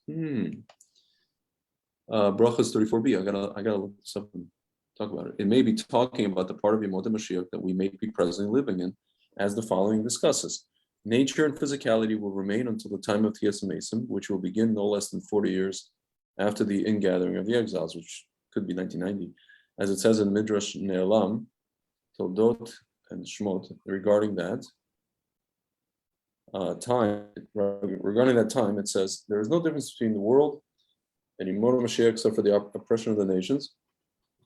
The world will not begin to change from its present natural state of Zoma. Oh, that's interesting. And Rabbi Kessin talks about this a lot. And physicality until Tiyat HaMeitim. Zuhama, I'm sorry to interrupt. Zuhama it just means snake poison. Yeah. Okay. But translated to what we know, it's entropy. Yeah. Okay, continue. Sorry. Physicality until Tiyat HaMeisim, and even then it will happen over time. Shari Leshem. Today we look at major events as just more insignificant occurrences in the course of 5763 or 5782 years of history. After Mashiach comes and the following is fulfilled, after the Holy One, blessed Kadosh Baruch Hu, will take his revenge against them, as spoken about in Yehezkel, and the Jewish people will dwell in their land in security and prosperity. Torah knowledge will greatly increase, as will wisdom and purity. It's funny, I've been telling my family that, you realize that all this stuff, even the Ukraine stuff, revolves around the Jews in the land of Israel. Because you see, all these Jews are being evacuated, not all of them, but a lot of them, going to Israel. Who knows what's going to happen with all this Jewish life in Ukraine? I mean, Putin is a pro-Jewish person. He's not an anti-Semite for sure. But it's interesting. It just seems like all of world history revolves around us. All of the machinations, they seem like, nation against nation, but in the end, it's all just. Well, I mean, it's not really about us. It's about our role as representing God, because everything's supposed to revolve around God. Yeah. Sure, but it's almost like as if it's pushing us to, at least in this era, it's pushing us to go home, physically go home. It's like we're like Urkel. We just have to go home. And it's like, I don't have to take this. I'm going home. Screw you guys, and go ahead. Yeah. He said, we will look at the same events through the prism of Yemot Mashiach and see then how they were very much a part of this period. However, as small and as close a period of time it may be, do we know anything about it? What will life be like after Mashiach has rid the world of evil? To begin with, the Talmud says, Rabbi Yehuda elucidated, in the time to come, the Holy One, blessed be He, will bring the Yetzer Hara and slaughter it before the righteous and before the evil. Thus, one of the first major changes that will occur is the destruction of the Yetzer Hara, man's evil inclination. How else could the oppression of nations cease? As the Talmud says, if the very source of all man's negative traits is not first eliminated. Finally, good will triumph over evil and forever. The downside of this is that with the elimination of the Yetzer Hara, free will also become a thing of the past. Kadosh Baruch Hu gave a portion of his glory to flesh and blood to make him a partner with him in creation. And just as the Holy One, blessed be He, created everything according to his will and without being compelled, God forbid, likewise he gave this possibility to man as well, by allowing him to act and perform according to his own will. This was accomplished through the creation of good and evil. For had the Holy One, blessed be He, created only good, man would be compelled to act in a good way only, and there would be no purpose for any of the abilities that were given to him. Yeah, but hang on a second. I really have to start disagreeing with people who are saying that, free will disappear. Well, there's going to be an alternate state Yeah. of reality, which is the point. The point was not to have free will. The point was to use free will to get to a point. Yeah. Dude, I have to. I'm getting a phone call about my uncle. Okay. Can I get a moment? Can you just? It's okay. Yeah, I actually have to call. It's funny. I have to call my grandmother. She just called me, so I guess we're both. Can we? I mean, I don't want to end the podcast unless you need to. I don't need to end it. So can we start back up again? Like we can. I mean, we could do this. We just mute ourselves. Yeah, let's mute. And tell the folks at home that hang on for a second. Station identification or whatever. Can you mute me? Do you have the power to mute me? You mute you. Wait. I've muted. Okay, I see it. You can mute yourself. Okay. I'm gonna mute myself now. All right. Okay. Same.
Hello, hello.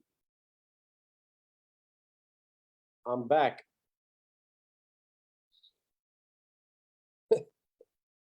Greg is giving me the Israeli rega. 2 seconds. 2 minutes. Peace.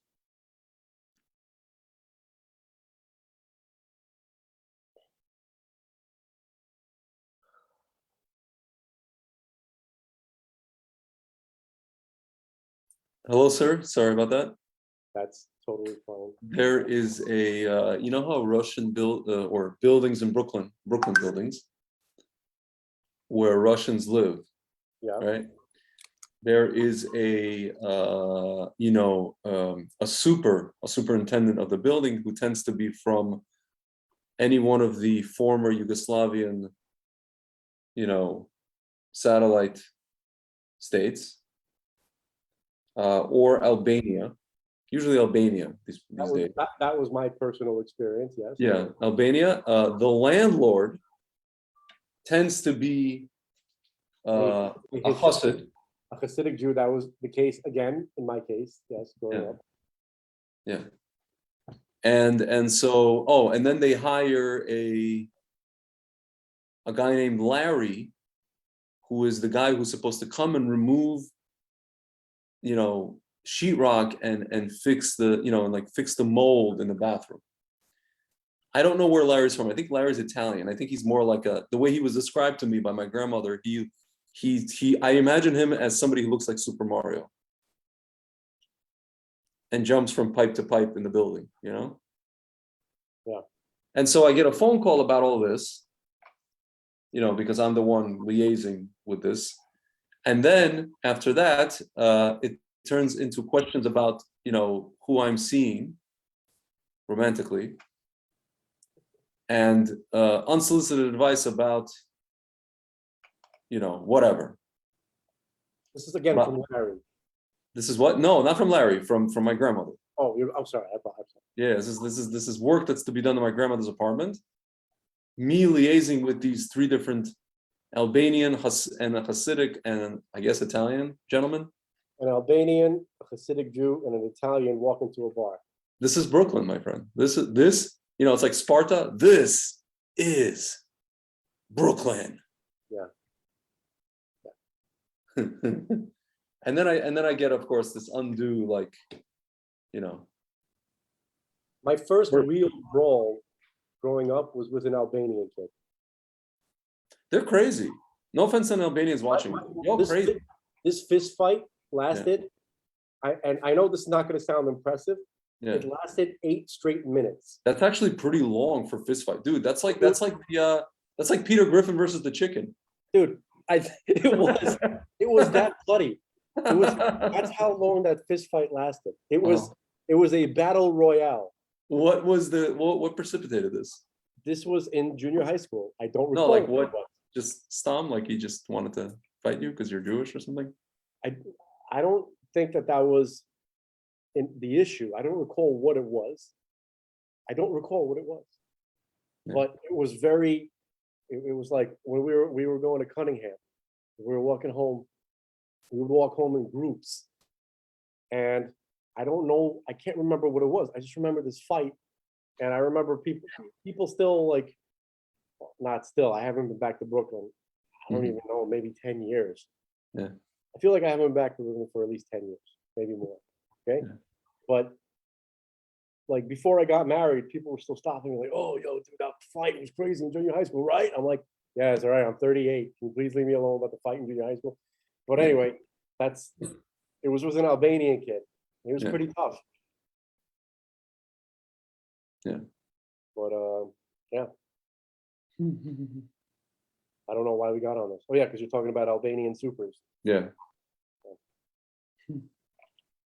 There's one family in my building that were there as long as my parents were living in that building. It was actually an Albanian family. Interesting. And they had an older son. They called him Muhi, right? And to me, he was Muhi. I never knew that stood for Muhammad. Muhi? Yeah. Their names are weird. Albanian names.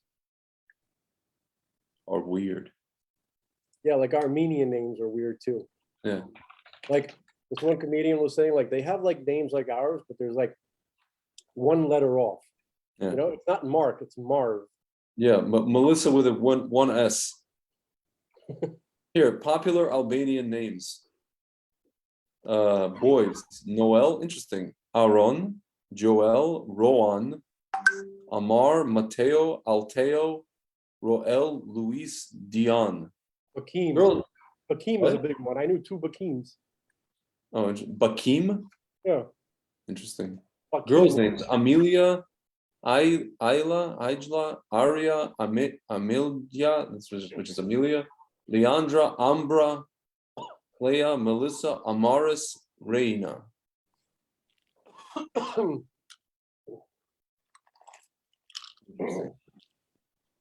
They have very interesting last names. Chocha, Prifti, Shehu, Dervishi, like I guess Dervish, which is like, you know, the dervish. Joni, Mehmeti, Gjoka, Marku, Kola, okay, Hassani, Christo, Dibra, Skodra, Delvina. And it says like Christian, Muslim, Christian, Muslim, Christian, Muslim. Also, some of these people are just weird names.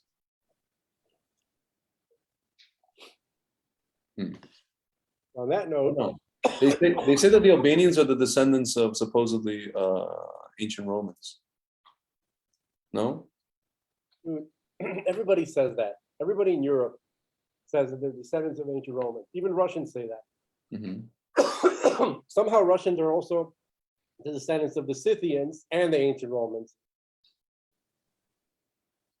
and the gods of Olympus and the Anunnaki. Yeah.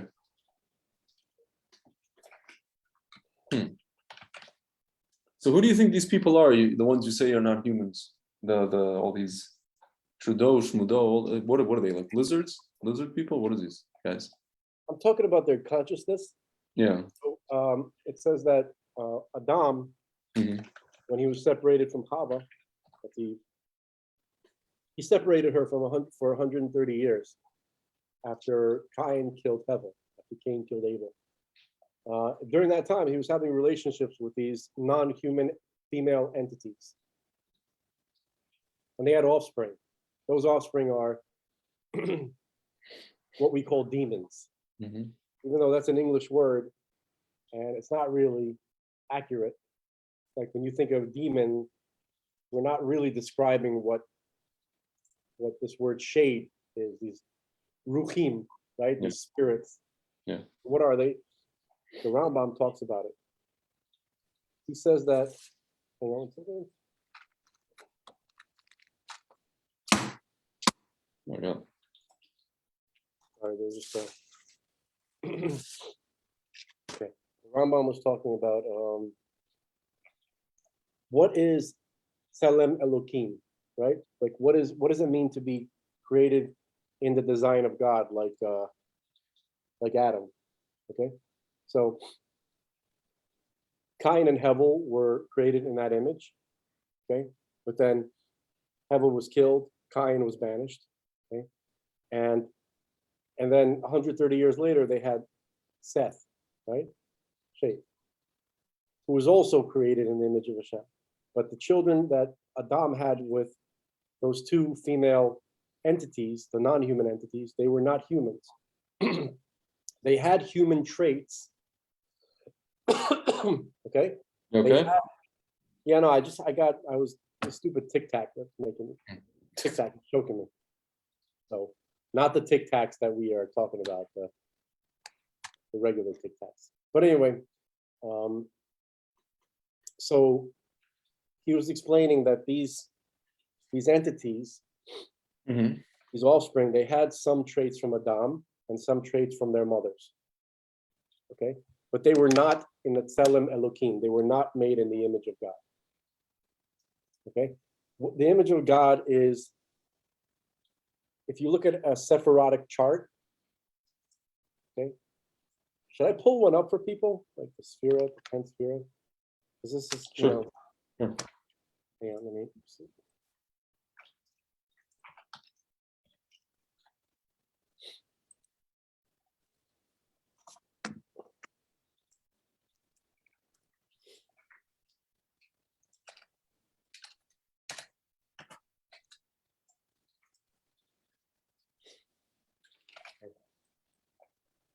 So here it is. Okay, Mhm. this right here, right? This represents the crown. Imagine a crown sitting on a head. Yeah. Okay. This is the right brain. This is the left brain. Okay. This is like the corpus callosum, I think, right? Mhm. These are the brain structures. Okay, these three. Okay. Then you have, this is like the right shoulder or the right arm. This is the left arm. This represents the torso, but centrally the heart. This is the right leg. This is the left leg. This is the reproductive area. And this is another part of the reproductive area, but we won't get there. So this right here is a conceptual model of the human being. This is the Tselem Elohim. Okay, when you're reading in Genesis, it says created in the image of God. What it really means is in the design of God. This is God designed this diagram, and He wanted to create man in this image. Okay, it's God's design. That's what it means. The image of God, incorrectly translated. Okay, this is what Adam looked like. This is what his sons Cain and Hevel looked like, and this is what his son Seth looked like 130 years later. This is a diagram of human consciousness. This is what it means to be a human being. Okay. The children that Adam had when he was having relationships with those female non-human entities do not have, their consciousness does not look like this. Okay. Yeah. This chart represents a balanced configuration. Yeah. Okay. Where you have intellectual faculties like wisdom and understanding and knowledge. They're balanced. Okay. Loving kindness over here, chesed. Okay. And gevura, meaning strict judgment, limitation, constriction. They're balanced. These two opposing forces are balanced right here in Tiferet. Okay. And then Netzach is the right leg. Okay. It represents assertiveness. It represents the will to succeed, right? To win. Yeah. Okay. In the positive sense. Okay. Yeah. And also to give. Okay. This Hod, the left leg, represents the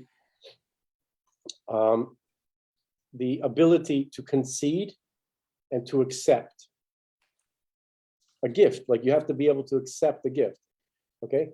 And Yesod is being able to take this entire diagram, right? All of these traits, and funnel them and to unite them into Malchut, okay? Which represents the completion of the of the human condition. Okay, this is what God wants. Okay, this is what this sphere represents. This is a reflection of everything that you see here, okay? But in its final form, whatever that means, okay? So demons don't have this configuration in their consciousness. They are warped. They are not balanced. Like they have, most of them have way more on the left side, right? It's very lopsided, left side, okay? And also, demons have a different, you see how you have Yesod, right? This represents the male aspect. Yeah. And Malchut represents the female aspect. And you see there's one relationship, right? There's one connection between them. Yeah. Okay? That's the husband and wife model. Now here we have an evil model, okay? This is the sphere of the dark side. Interesting. Okay? Now they made it look like the sphere, but in reality, the left side is much more lopsided. Yeah. And notice how many relationships Mhm. Yeah. female aspect is having. Yeah. Okay. Yeah. Yeah. So this is a Beauty, demonic. Netzach, this, they want to, yeah. It's more, yeah. That's, Malchut. okay. It's too much going on. She's having a three-way over here. Yeah. Okay. So another thing I wanted to point out, just because we were talking about the letters before, Yeah. you see there are letters, see that there are connections between the spirot. Yeah. You see that there are letters, right? Yeah. Yeah. Okay, so that's one of the things that letters are. Okay, letters are connection points, conduits between godly attributes. Yeah. Okay, that's actually what the letters truly are. Okay, these are not just like arbitrarily designated, like, oh, this is connection one. No, the letters, something between something within the relationship of Netzach to Yesod develops Nun. Nun is the junction point between them. And we're gonna hopefully one day understand why that's the case. Okay, Shin is the connection, is the union between Chachma and Bina. Okay, Yeah. And so on and so forth. You can whole alphabet. Okay. So the people who we're talking about, the Schmabs and the Shmudos, Yeah.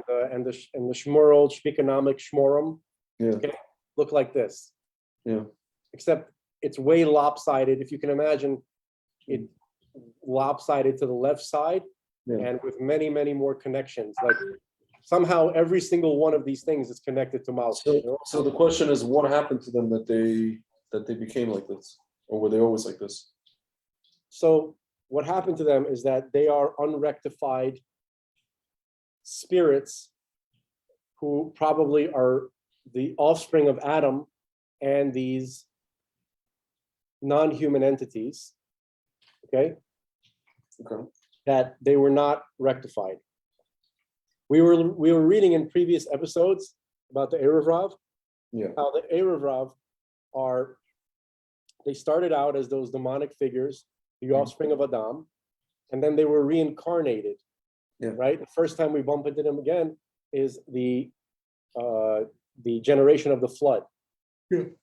So they were wiped out, Mhm. right? And then they were reincarnated again as the tower builders, Tower of Babel. Okay, and there was a slight improvement there. They still weren't good, but they were slightly improved from the pre-flood generation. And then they were reincarnated after that as the inhabitants of Sdom. Yeah. And then after that, they were reincarnated as the Israelites, or the Erev Rav of the Israelites coming out of Egypt. Yeah. Okay, so they've gone through multiple stages, but not everybody has progressed at the same rate. Okay, and the people from the Shmurl, Shmikonomic, Shmorum with Shmal Shmab are the ones who are perhaps not going to be rectified. Yeah. Okay, that's my speculation as to who they are. Yeah. So should we get back to the text? Yeah, we can. I'm just really. No, it's just weird. It's weird. What is? Did you ever see his wife? What's his name? Nanobots. Nanobots' wife? Did you see his wife? I don't think I have. I showed his wife to my friend yesterday.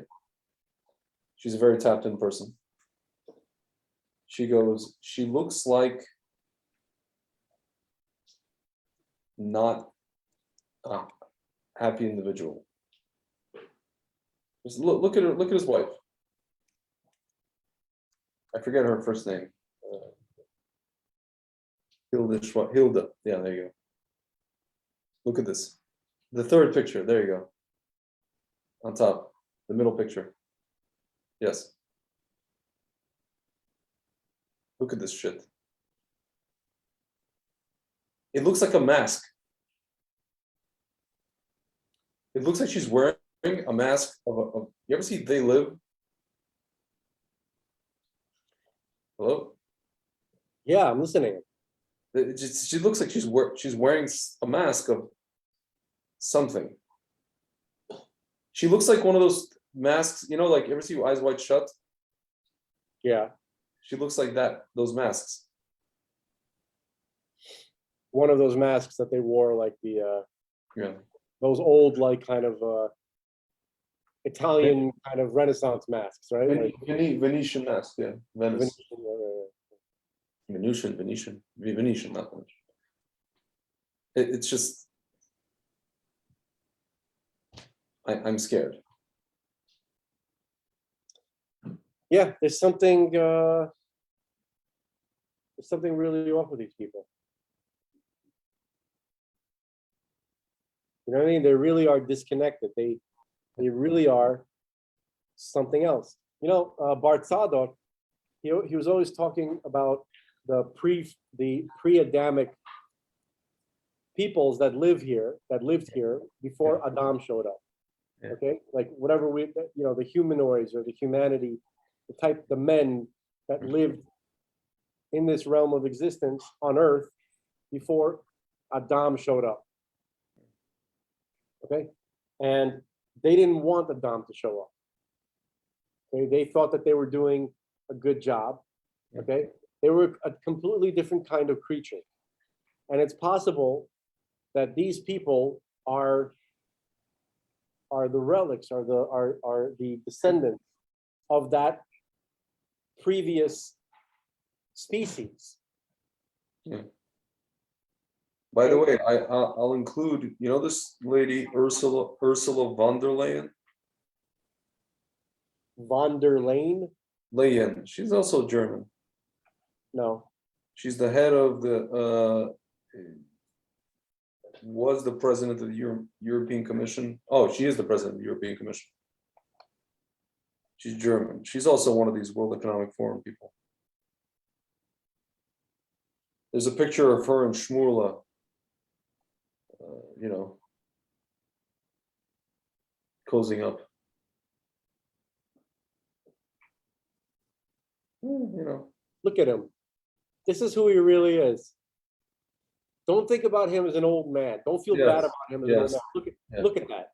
Yeah. Look at that. Those pursed lips. Yeah. Look at that focused stare. You understand? Like right now, he's thinking, how can I introduce the nanobots right now into the anuses of mankind? Yes. Scrankly, See that look? Just put a little mustache here. It's not that different. Yeah. It's some mutton chops. Yuck. It's just. I must marry this lady to keep up appearances. Yes. I must appear to be like a human, like a regular member. I'm a regular Joe, folks. Look at me. I'm a regular Joe. Nanobots. I'm a regular Joe. I'm nanobots. Wearables. See, I'm already wearing a wearable. It's only 1972. Look, her flowers are dying. Her flowers. They're drooping because of what? Because they've turned into wearables. It's a CIA operation. Look, the flowers are trying to get away from him. See, they're like slumping forward. Yeah. It's like, come on, everybody.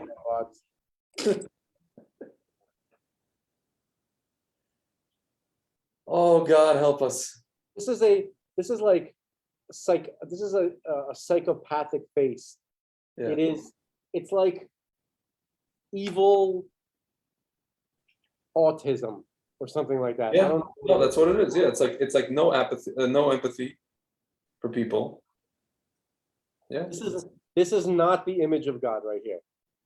And this stuff that he is trying to inject into people, he's trying to make you like him. Yeah, for sure. He wants your Tselem Elohim God. Yeah. One of our viewers says the wife does not look human. Stop it. The wife just looks like a whatever. That's what Northern European, some Northern true. European women look like. It's like That's whatever. true. That's true. Right? Yeah. It's just weird. The guy was the son of a Nazi. He is. Or a person who built nuclear technology for them. And he just gets to like set policy. Like, Look at this is the nerdiest face. Let me explain what a nerd face is. A nerd face is not what you think. A nerd face is a face of like, look at the chicken gizzard neck, yeah, right? Like a little tip. This is like a pencil neck. yeah. Ever heard that expression, pencil neck? This is what this is textbook pencil neck. Yeah. Okay? And look at the pursed lips. Yeah. Yeah. When you see a man with pursed lips, that's not normal. Yeah, I know. I'm looking at pictures of him now, and it's the same thing. He just looks like a. This is his wedding day, by the way. Yeah. Does he look happy? No, he doesn't. This is Klaus. I was very happy in my wedding day. Yes. The wedding day. I I remember the wedding day. I was able to. I got many. I got very far in my plan to appear as a human being on this day. This day brought me much success in future events. I was not able to proceed in my plans without this wedding day, and for that, I am grateful. By the way, you know who's part of his thing? You know Mark Benioff of Salesforce.com? No. He's part of this Schmorum. Mark Benioff.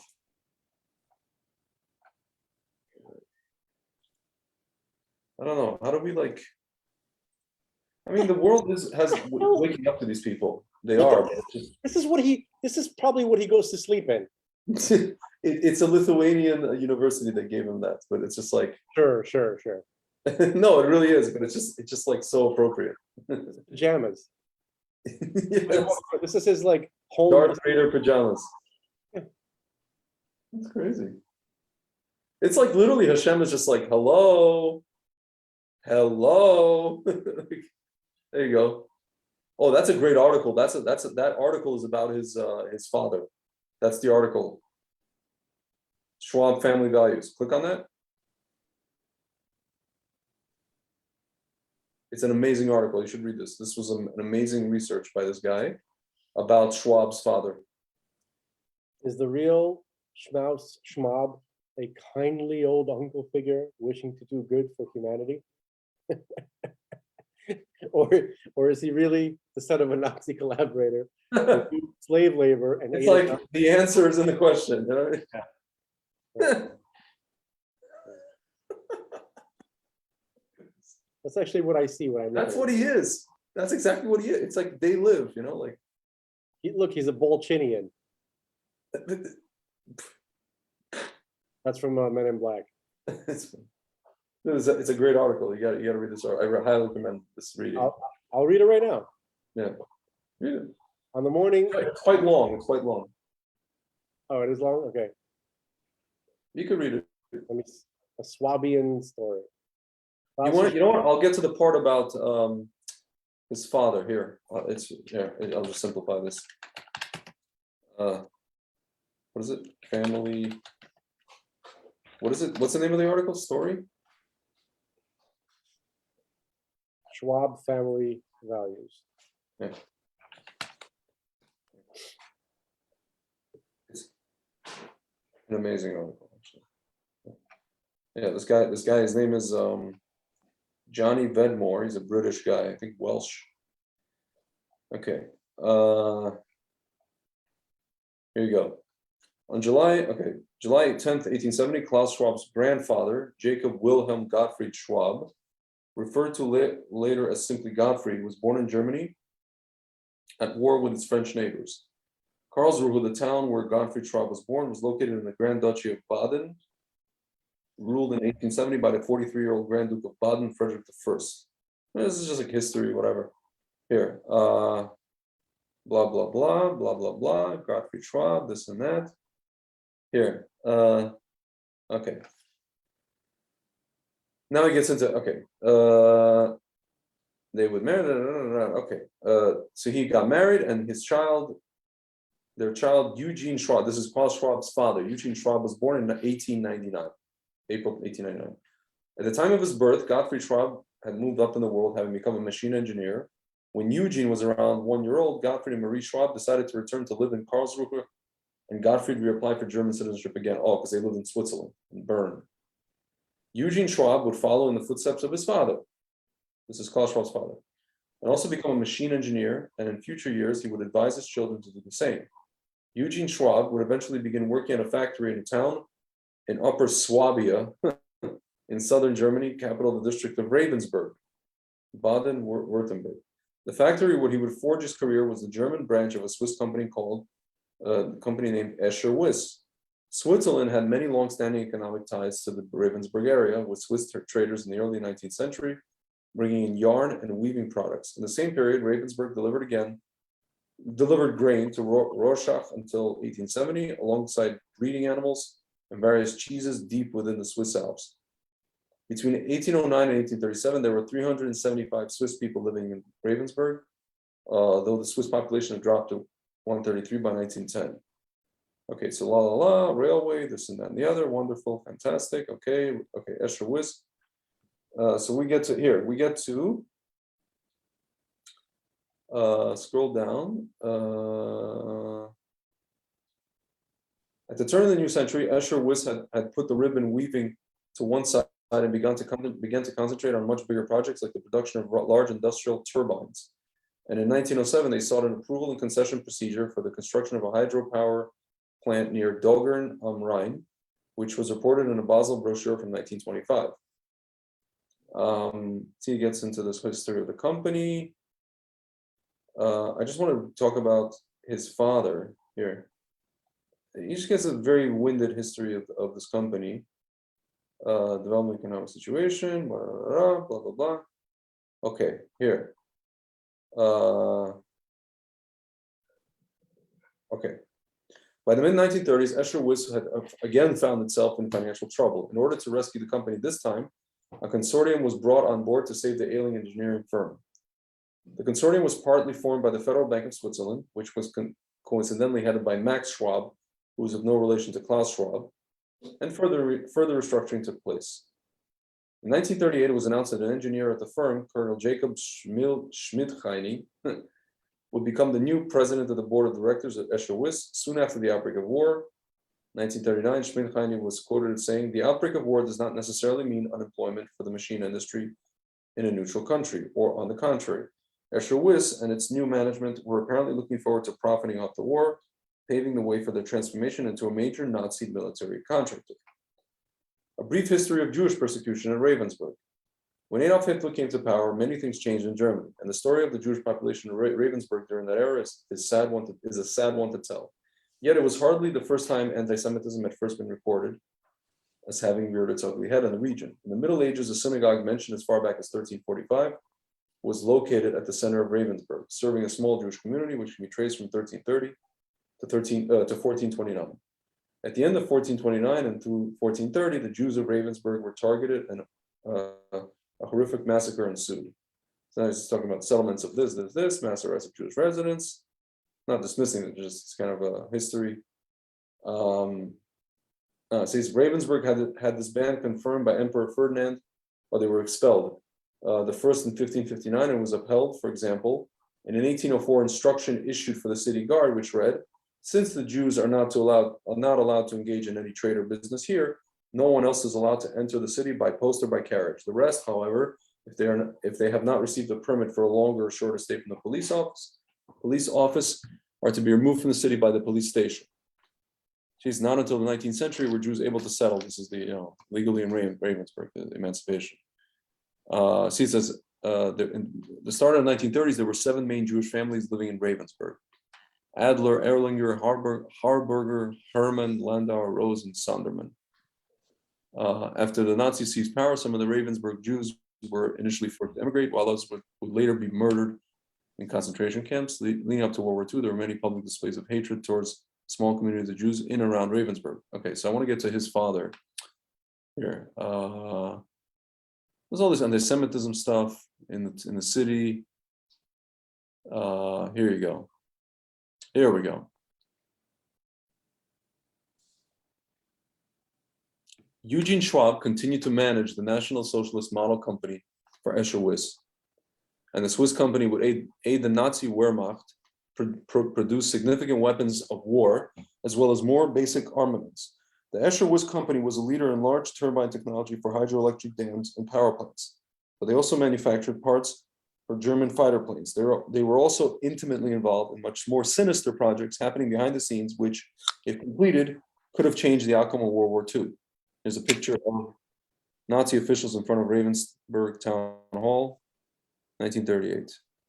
Western military intelligence were already aware of Escher Wyss' complicity and collaboration with the Nazis. There are records available from Western military intelligence at the time, specifically Record Group 226 from the data compiled by the Office of Strategic Services, which shows Allied forces were aware of some of the Escher Wyss business dealings with the Nazis. See, they sell there's flamethrowers from Switzerland. 1944. Yeah, see, the Swiss were allowing German exports to be stored in their country, a supposedly neutral nation during World War II. Yeah, which is BS. Everybody knows that. Business relations between Impresa Nacional Calvo Sotelo, Escher Wyss, and Mineral Silbau Gesellschaft. Hungary's bauxite, formerly sent to Germany and Switzerland for refining. Bauxite, sorry. When a government syndicate built an aluminum plant at Dunajmás on the borders of Hungary, electric power was provided. Hungary contributed coal mines, and equipment was ordered from the Swiss firm Escher Wyss. Production began in 1941. Here, Escher Wyss were leaders in one blossoming field, in particular the creation of new turbine technology. The company had engineered 14,500 HP turbine for Norsk hydro industrial facilities, an important hydroelectric plant at Vemork near Rjukan in Norway. Oh, see, this is the only industrial plant under Nazi control capable of producing heavy water, an ingredient essential for making plutonium for the Nazi atomic bomb program. The Germans had put all possible resources behind production of heavy water, but the Allied forces were aware of the potentially game-changing tech advances by the increasingly desperate Nazis. Basically, it just talks about the stuff, and basically, it says, back in Escher Wyss factory in Ravensburg, Eugene Schwab had been busy putting forced laborers to work at his model Nazi company. During the years of World War II, nearly 3,600 forced laborers worked in Ravensburg, including at Escher Wyss. According to the city archivist in Ravensburg, Andreas Schmudder, the Escher Wyss machine factory in Ravensburg employed between 198 and 203 civil workers and POWs during the war. Karl Schweizer, a local Lindau historian, states that Escher Wyss maintained a small special camp for forced laborers on the factory premises. The use of masses of forced laborers in Ravensburg made it necessary to set up one of the largest recorded Nazi forced labor camps in the workshop of a former carpenters at Ziegelstrasse 16. He says, at one time, the camp in question accommodated 125 French prisoners of war who were later redistributed to other camps in 1942. The French workers were replaced by 150 Russian prisoners of war, who, it was rumored, were treated the worst out of all the POWs. One such prisoner was Zina Jakushewa, which sounds Polish, whose work card and workbook are held by the United States Holocaust Memorial Museum. Those documents identify her as a non-Jewish forced laborer assigned to Ravensburg, Germany during 1943-1944. Eugene Schwab would dutifully maintain the status quo during the war years. After all, with young Klaus Martin Schwab having been born in 1938 and his brother Urs Rainer Schwab, born a few years later, Eugene would have wanted to keep his children out of harm's way. And now you get to Klaus Schwab. You still there? Yeah. International man of mystery. Born on March 3, 1938 in Ravensburg, Klaus Schwab was the eldest child in a normal nuclear family. Between 1945 and 47, he attended primary school in Au, Germany, AU, Klaus Schwab recalls in 2006 interview with the Irish Times that after the war, I chaired the Franco-German Regional Youth Association. My heroes were Adenauer, De Gasperi, and de Gaulle. Klaus Schwab and his younger brother, Urs Reiner, were both following the footsteps of their grandfather Gottfried and their father Eugene, were both initially trained as machine engineers. Klaus's father had told the young Schwab that if he wanted to make an impact in the world, then he should train as a machine engineer. This would only be the beginning of Schwab's university credentials. So he says he went to Spon Gymnasium, Ravensburg, Humanities Gymnasium in Ravensburg, engineering companies, mechanical engineering studies, Swiss Federal Institute of Technology, economics course at Freiburg, Switzerland, blah, blah, blah, Frankfurt, blah, blah, blah, blah, blah, blah. Here you go. In 1966, he received his doctorate in engineering from the Swiss Federal Institute in Zurich. At this time, Klaus's father, Eugene, was swimming in bigger circles than he had previously swam. After being a well-known personality in Ravensburg as the managing director of Escher Wyss factory from before the war, Eugene would eventually be elected as president of the Ravensburg Chamber of Commerce.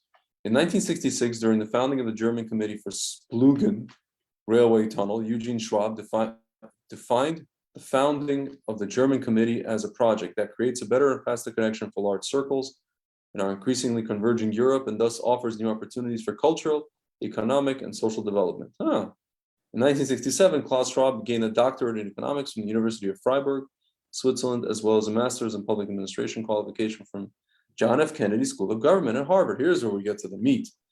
While at Harvard, Schwab was taught by Henry Kissinger. There's a picture of Kissinger, Schwab, welcoming UK Prime Minister Ted Heath in 1980 World Economic Forum annual meeting. Henry Kissinger, who he would later say were among the top 3 to 4 figures who most influenced his thinking over the course of his entire life. There you go. There you go. Yeah, but what does that mean? That means like, look at this Jew. We have to make sure that a Jew like this, because this is, I don't want to look at this Jewish face. He motivated me to take over the world. Well, Kissinger, we know that Kissinger was also Arab traitor to Israel. We know that. I know. He considered himself American first and whatever, Jewish second. And then, that's the famous joke. It's like, exactly. No, the famous joke of Golda Meir, where she's like, well, in Israel, we write things backwards, something like that, from right to left. It says, in the previously mentioned Irish Times article, Klaus talks about that period as being very important to the formation of his present ideological thinking, stating, years later, when I came back from the US after my studies at Harvard, there were 2 events that had a decisive triggering event on me. The first was a book by Jean-Jacques Servan-Schreiber, The American Challenge, which said Europe would lose out against the US because of Europe's inferior management methods. The other event was, and this is relevant to Ireland, the Europe of the 6 became the Europe of the 9. These 2 events would help shape Klaus Schwab into a man who wanted to change the way people went about their business. That same year, Klaus's younger brother, Urs Reiner Schwab, graduated from ETH Zurich as a mechanical engineer. Klaus Schwab went to work for his father's old company, Escher Wyss, soon to become Sulzer Escher Wyss AG, Zurich, as assistant to the chairman to aid in the reorganization of the merging companies. This leads us towards Klaus's nuclear connections. Okay. Yeah, here you go. In 1960, the guy's a Bond villain. I don't know. Yeah, listen, it's crazy. This is like an origin story. 1966, just before the arrival of Klaus Schwab at Escher Wyss, the Swiss turbine manufacturer signed a cooperation agreement with the Sulzer brothers in Winterthur. Sulzer and Escher Wyss would begin to merge in 1966, and Sulzer purchased 53% of the company shares. Okay, this is just telling you the history of this company. Once the merger had started, Escher Wyss would begin to be restructured, and 2 of the existing board members would be the first to find their service to Escher Wyss coming to an end. Dr. H. Schindler, I don't know if there's a relation, and W. Stoffel would resign from the board of directors, headed by George Sulzer and Alfred Schaffner. Dr. Schindler had been a member of the Escher Wyss board of directors for 28 years and had worked alongside Eugene Schwab throughout much of his service. Peter Schmidheiny would later take over as chairman of the board of directors of Escher Wyss, continuing the Schmidheiny family rule over the company's executives. This is just the history of the thing. But what it talks about? Oh, here you go. 1968, a freshly reorganized Escher Wyss rolled out publicly, and the company becomes streamlined, a move deemed necessary because of several large acquisitions. This included a close collaboration with Brown Boveri, a group of Swiss electric engineer companies who had also worked for the Nazis, supplying the Germans with some of their U-boat technology used during World War II. Brown Boveri was also described as defense-related electrical contractors and would find the conditions of the Cold War arms race to be beneficial to their business. See, they're always like, they need this stuff. They need conflict, these companies. The merger and reorganization of these Swiss mechanical engineer giants saw their collaboration pay off in unique ways. During the 1968 Winter Olympics in Grenoble, Sulzer and Escher Wyss used 8 refrigeration compressors to create tons of artificial ice. In 1969, the two firms combined to help the building of a new passenger ship named Hamburg, the first ship in the world to be fully air-conditioned thanks to the Sulzer-Escher Wyss combination. In 1967, here we go, Klaus Schwab officially burst onto the scene of the Swiss business community and took a lead in the merger between Sulzer and Escher Wyss, as well as forming profitable alliances with Brown, Boveri, and others. In December 1967, Klaus would speak at a Zurich event to the top Swiss machine engineer organizations, the Employers Association of Swiss Machine and Metal Manufacturers, and the Association of Swiss Machine Manufacturers. In his talk, he would correctly predict the importance of incorporating computers into modern Swiss machine engineering, stating that in 1971, products that are not even on the market today are likely to account for up to a quarter of sales. This requires companies to systematically research possible developments and identify gaps in the market. He can talk about anything. He can talk about like a toilet, and you'd be like, oh, this guy sounds intelligent. Today, 18 of the 20 largest companies in our machine industry have planning departments that are entrusted with such tasks. He's like a robot. Of course, everybody has to make use of the latest technological advances, and computer is one of them. The many small and medium-sized companies in our machine industry take the path of cooperation or use the services of special data processing service providers. He's so yakking about computers. Blah, blah, blah. Oh, here we go. This is where we get interesting. This is what I want to mention. Escher Wyss were pioneers in some of the most important tech and power generation.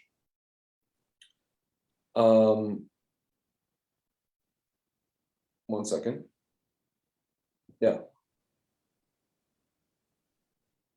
I want to get to the part where they talk about South Africa. There you go. The company, while Schwab was on the board, Klaus, also began playing a critical key role in the development of South Africa's illegal nuclear weapons program during the darkest years of the apartheid regime. Klaus Schwab was a leading figure in the Can I stop you for a second? Yeah. I want the folks at home, I want that to sink in. Yeah. South African nuclear weapons. By the way, do you know who else helped South Africa with that? Israel? Very good, Mr. Farrakhan, very good. Yeah. No, but my Klaus point Schwab is, was a leading figure in the founding of a company culture which helped Pretoria build 6 nuclear weapons and partially assemble assembly. This is where we come full circle, my friend. The Israeli government today, Burla, Schwab, Schmeitz. You understand? Mister, you understand this? Are you Jewish? Get out. In your report, Peter Hugg outlined how Sulzer Escher Wyss had supplied vital components to the South African government and found evidence of Germany's role in supporting the racist regime, also revealing that the Swiss government was aware of illegal deals but tolerated them in silence while supporting some of them actively or criticized them only half-heartedly. Hugg's report was eventually finalized in a work entitled Switzerland and South Africa, 1948 until 1994. Interesting, right? 1948, founding of the state, 94, we know about 1994. Yeah. Final report of the NFP 42 Commission by the Swiss Federal Council, which compiled and written by George, whatever. By 67, South Africa had constructed a reactor as part of a plan to produce plutonium. The Safari 2 located at Pelindaba. Safari 2 is part of a project to develop a reactor moderated by heavy water, which would be fueled by natural uranium and cooled using sodium. This linked to developing heavy water for the creation of uranium, the same technology which had been utilized by the Nazis. Also with the help of Escher Wyss, may explain why South Africans initially got Escher involved. But by 1969, South Africa abandoned the heavy water reactor project at Pelindaba because it was draining resources from their uranium enrichment program that had first begun in 1967.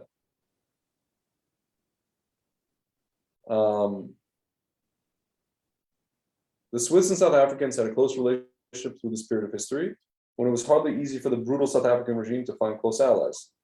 By November 4th, 1977, the United Nations Security Council had enacted Resolution 418, which imposed a mandatory arms embargo against South Africa, an embargo that wouldn't be lifted until 1994.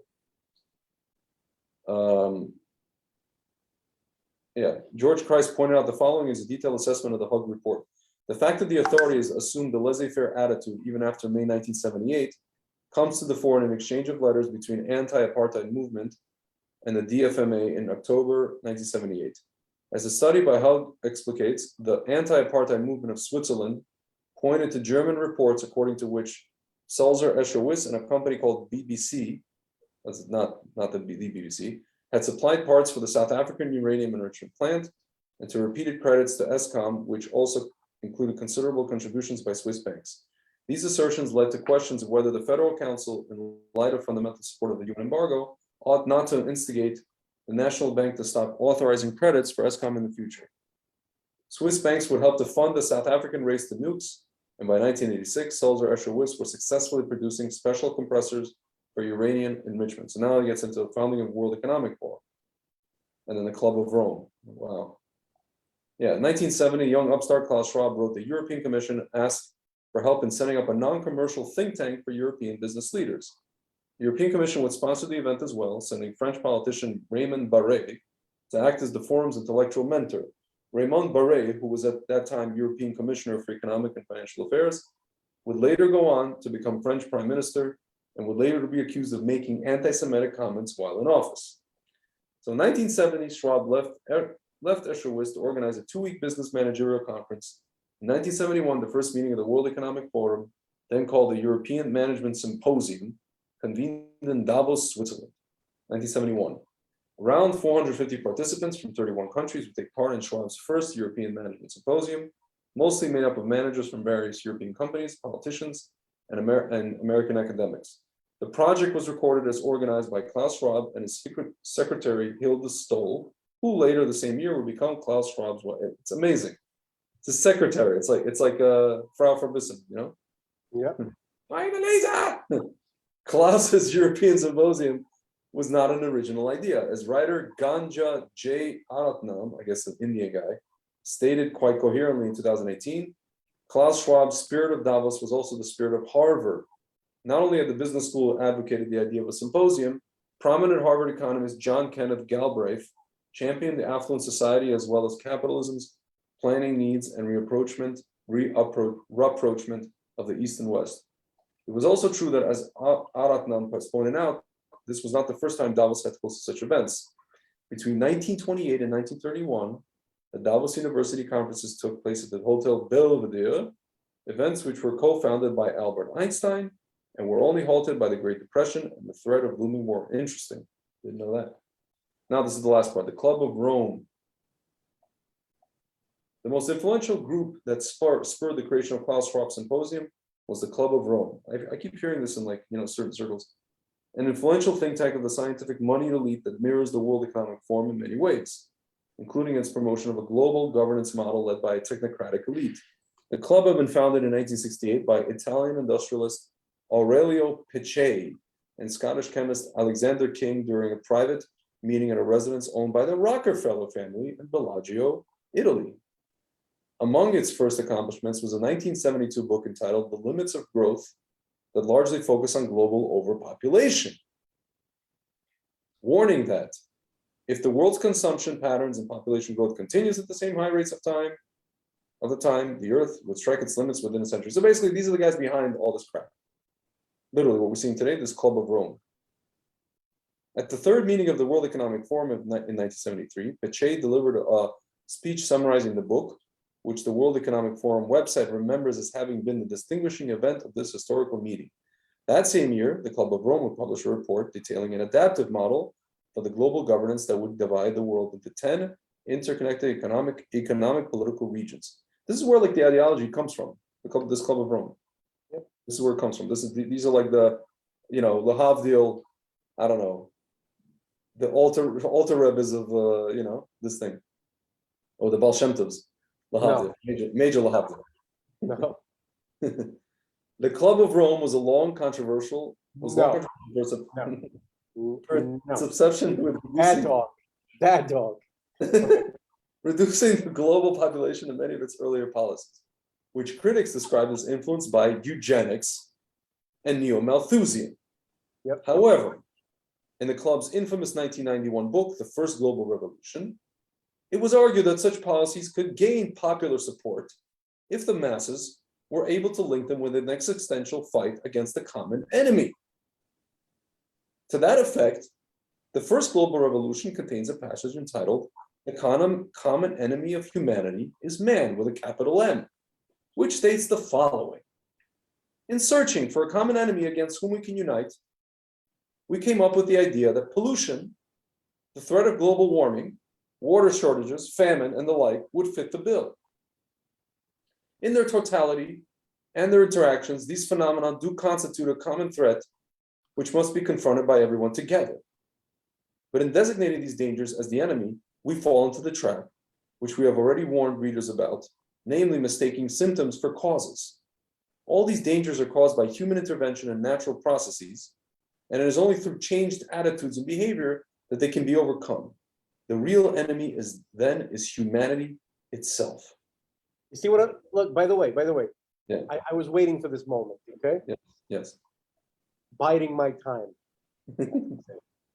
So we were talking about these demonic entities, these pre-Adamite humans, right? Before Adam, right? Who they really mean it. The real enemy is humanity itself, but they aren't humanity. You see the point? Yeah. They are not humanity. I know. It's like they're those guys from They Live. They're those guys from They Live.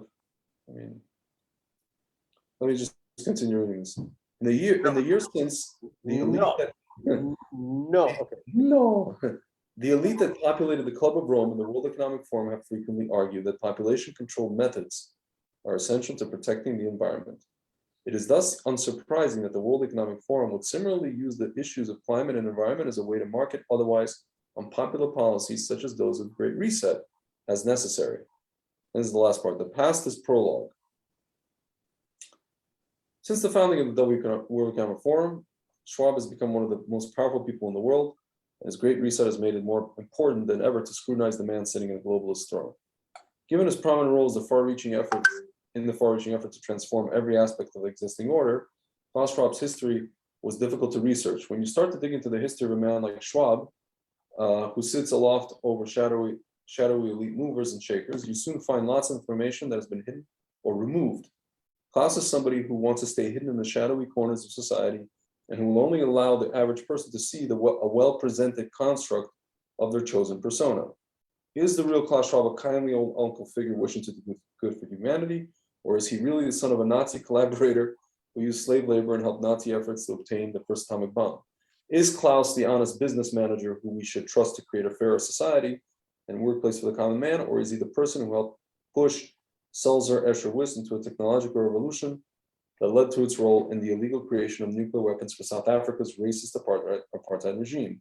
The evidence I have looked at does not suggest a kindly man, but rather a member of a wealthy, well-connected family that has a history of helping create weapons of mass destruction for aggressive, racist governments. As Klaus Schwab said in 2006, knowledge will soon be available everywhere. I call it the Googleization of globalization. It's not what you know anymore, it's how you use it. You have to be a pace setter. Klaus Schwab considers himself to be a pace setter and a top table player, and it must be said that his qualifications and experience are impressive. Yet when it comes to practicing what you preach, Klaus has been found out. One of the three biggest challenges on the priority list for World Economic Forum is the non-proliferation of nuclear weapons, yet neither Klaus Schwab nor his father Eugene lived up to those same principles when they were in business, quite the opposite. In January, Klaus Schwab announced that 2021 is the year that the World Economic Forum and its allies must rebuild trust with the masses. However, Schwab continues to hide his history and that of his father's connections to the National Socialist Model Company, that was Escher Wyss during the 1930s and 40s, then people will have good reason to distrust the underlying motivations of his overreaching, undemocratic Great Reset agenda. In the case of the Schwabs, the evidence doesn't point at simply poor business practices or some sort of misunderstanding. The story of the Schwab family instead reveals a habit of working with genocidal dictators for the base motives of profit and power. The Nazis in South African apartheid regime are two of the worst examples of leadership in modern politics, yet the Schwabs obviously couldn't or wouldn't see it at the time. In the case of Schwab himself, it appears that he has helped to launder relics of the Nazi era, i.e. nuclear ambitions and population control ambitions, so as to ensure the continuity of a deeper agenda. While serving in a leadership capacity at Sulzer Escher Wyss, the company sought to aid the nuclear ambitions of South African regime, the most Nazi-adjacent government in the world, preserving Escher Wyss' own Nazi-era legacy. Then, through the World Economic Forum, Schwab has helped to rehabilitate eugenics-influenced population control policies during the post-World War II era, a time when revelations of Nazi atrocities quickly brought the pseudoscience into great disrepute. Is there any reason to believe that Klaus Schwab, as he exists today, has changed in any way? Or is he still the public face of a decades-long effort to ensure the survival of a very old agenda? The last question that should be asked about the real motivations behind the actions of Herr Schwab may be the most important for the future of humanity. Is Klaus Schwab trying to create the fourth industrial revolution, or is he trying to create the Fourth Reich? The end, for now. It's clear that he's trying to create Fourth Reich, okay? In a cynical way, okay? Yeah. Using, it can't be more satisfying than using the archetypes, the symbols, the language of the anti-Nazis against or for the Nazi purposes. Yeah. Okay. So I think it's pretty clear. I wish this writer would come out and say it. Remember at the end he was asking the question, right? How come they couldn't see that they were working for racist regimes? Like, dude, are you serious? Yeah. Like, I don't understand what like, did his editor tell him, no, you can't say that? Yeah. Like, I mean, no, that's not it. This guy's an independent. He's like a investigative journalist and musician from Cardiff, Wales. You know, Welshman. You know, it's just kind of trying to be. You know, he was very well researched. Yeah. Very well researched. I mean, incredible, actually. Yeah. So. oh gosh. How do we even begin on this? I don't even know. It's been 3 hours though. Well, you read, well, 2.5 of them have been on this article. Yeah. Okay, but listen, I think it's good that we introduce people to Klaus Schwab, Klaus Schwab. Our friend Denise just wrote, wow, that was evil. Pinky in the brain. Yeah. So, all right, I guess we can continue the Torah text next time if you want. Yeah, we can. Because we're about to learn about the days of Mashiach and what to expect.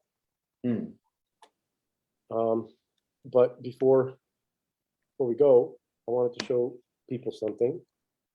Okay. This is going to be part of my Gimel presentation, but Lord knows when that will take place. This is all the Gimel stuff over here, see? Yeah. Okay. But I just wanted to show you guys an interesting. So this is a Sephardic style close-up of it. See that? Yeah. Wow.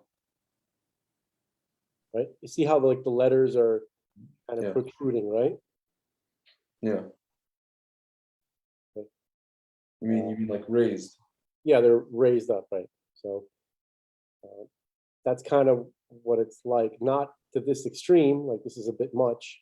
Actually, no, this is what it's like, and then it dries. And it kind of flattens out a little bit. But here's the actual sulfur. Cool.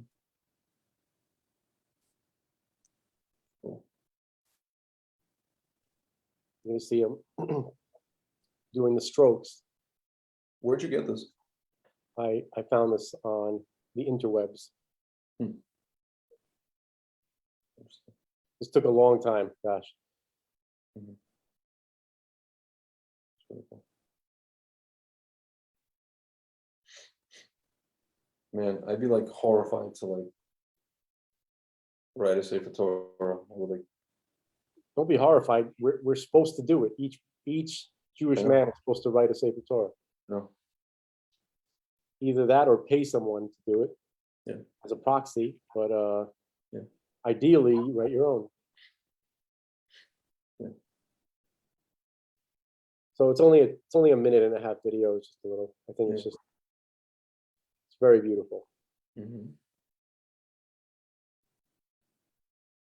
So this is a Sephardic scribe. His name is Yehuda Peretz.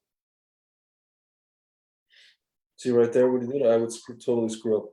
I would like run those crowns into each other. There's techniques. You understand? Yeah. Like just it takes practice. That's all. Yeah. But it's incredible. Like look, it looks like it was designed by like computer. It's like some kind of computer program, right? Crazy, yeah. It's crazy. And this is a modern scribe. Can you imagine the level of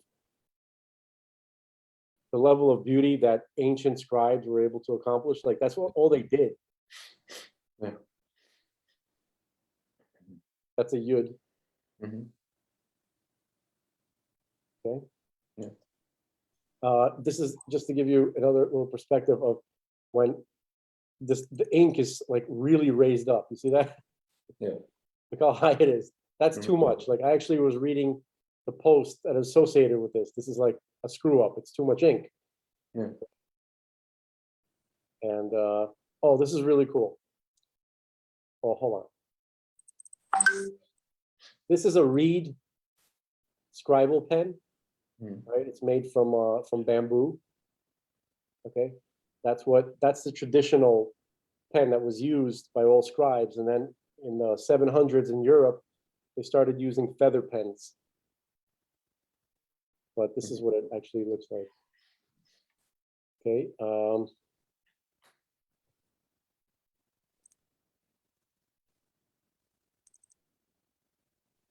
I got this off of, remember Hasoferet, that female scribe website? So this is, I got this off of her website, her blog site.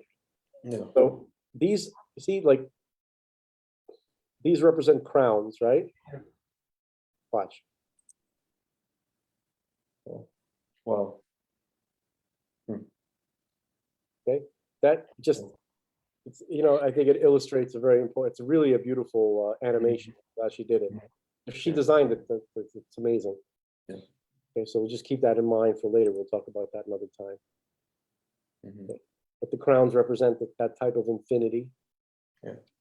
Yeah, I just wanted to show people that. And then the Gimel presentation is ready whenever Greg feels like it.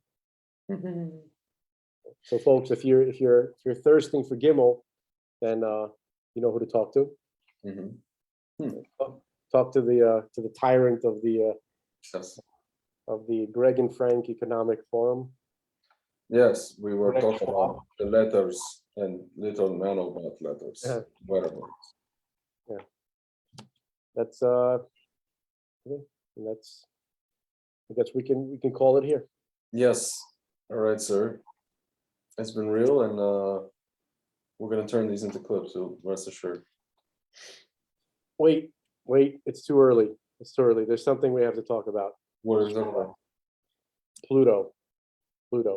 So Pluto, I'm not going to talk much about it, but I just thought this was interesting. Pluto comes around every 248 years. Okay. Oh yeah. Yes. So 248 is quite a Jewish number, wouldn't you say, Greg? Yes, it is. Okay.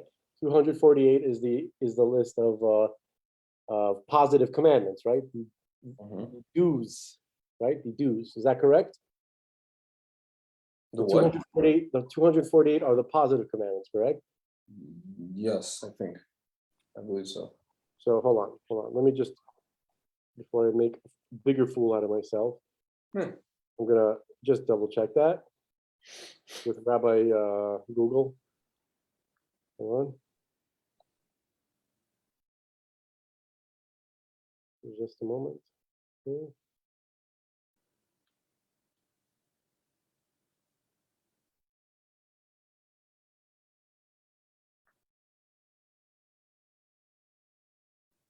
Yep, 248 positive commandments. Okay, got a list of them right here. Should I read them all? Just kidding. Okay. So, all right. So we have. So Pluto comes around once every 248 years. So what happened 248 years ago? July 4th. It was 1776. Is that right? Mm-hmm. This is I'm going to use my my math skills, which means I'm going to use a calculator. Okay. So we have 2022 Yeah.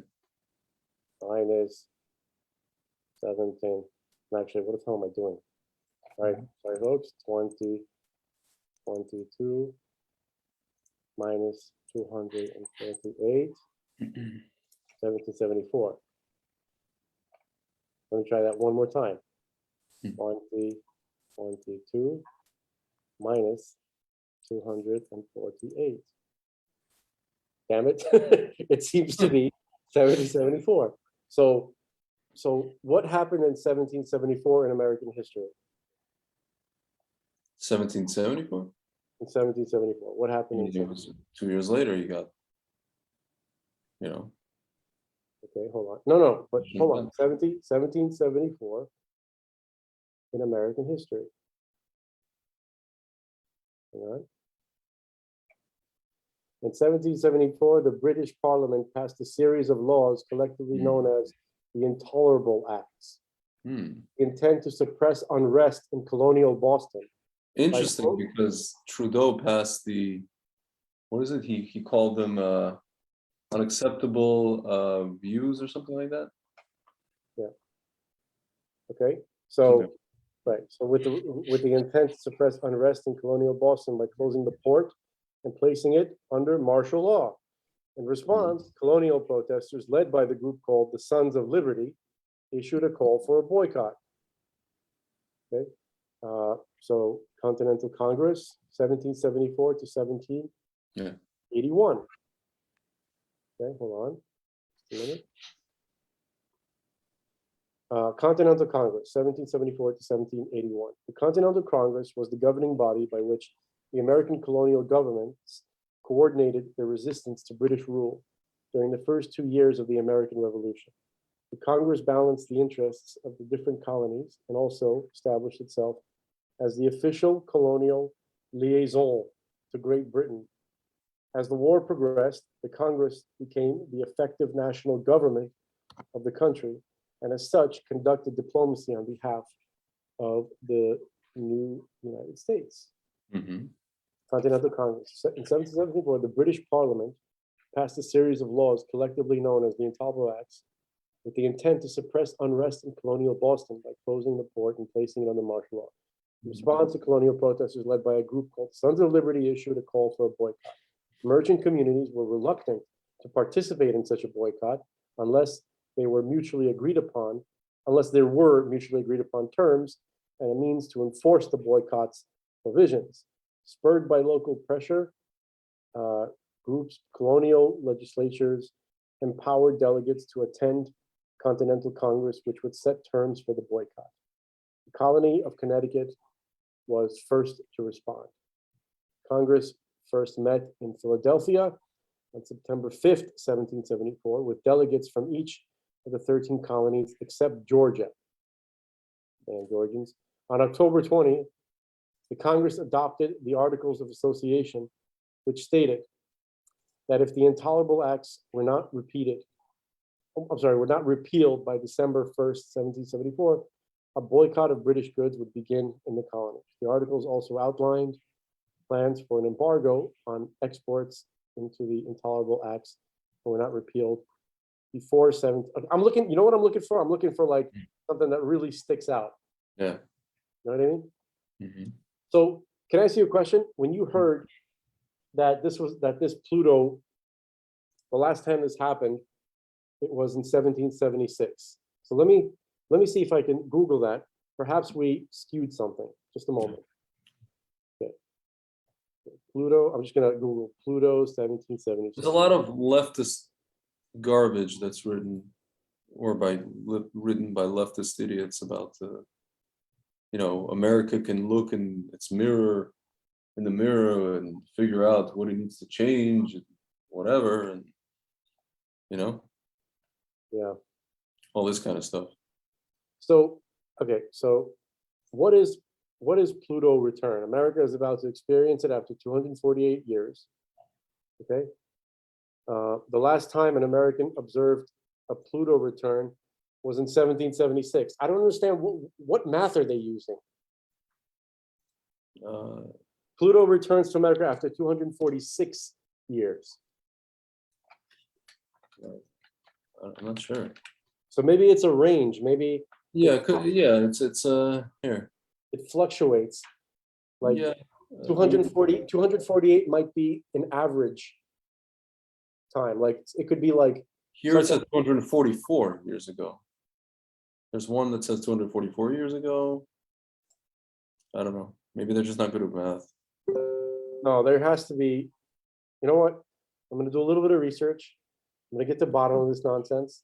I'm going to find out what the reality is, and then I'll get back to you, and to the folks at home. Yes, but it's interesting. I felt the energy today, so I don't know about you. Well, okay, so no one's doubting that Pluto's here. The question is, when was it here last time? It was around that time. That's essentially what it's saying. When was the Boston Tea Party? Just curious. Because that's where I thought that article was going. Boston. That's 17 December 16th, 1773. So there you go. That also doesn't fit. No, December 6th, that's pretty much almost 1774. It's almost 1774, but okay, I'm gonna hold on a second. The Boston Tea Party was Here. It went into 1774. Parliament responded in 1774 with the Intolerable Acts. Yeah, responded to the Boston Tea Party. That was a response to the Boston Tea Party. Yeah. Okay. But that's what got the ball rolling to this whole crisis escalated, and the American Revolution War began near Boston in 1775. So there you go. I don't know. It doesn't have that. It's this whole process. It doesn't have that gematria precision that I have. That I'm used to. You know what I mean? Like I'm. Listen, what do you want from What do you want from history of the non-Jews? What do you want? Everything fits. Everything fits. All the reality is a mathematical. Yes. Well, Now you're starting to sound like Bill Gates. I don't understand. Everything is mathematical. He's right. He's right, but I don't think he understands what that means. Yeah. All right. So it's not supposed to be a natural vaccine. What the hell is this? We failed in our mission to kill everybody. Your math was off. That's the problem. Yeah, that's right, Schwanks.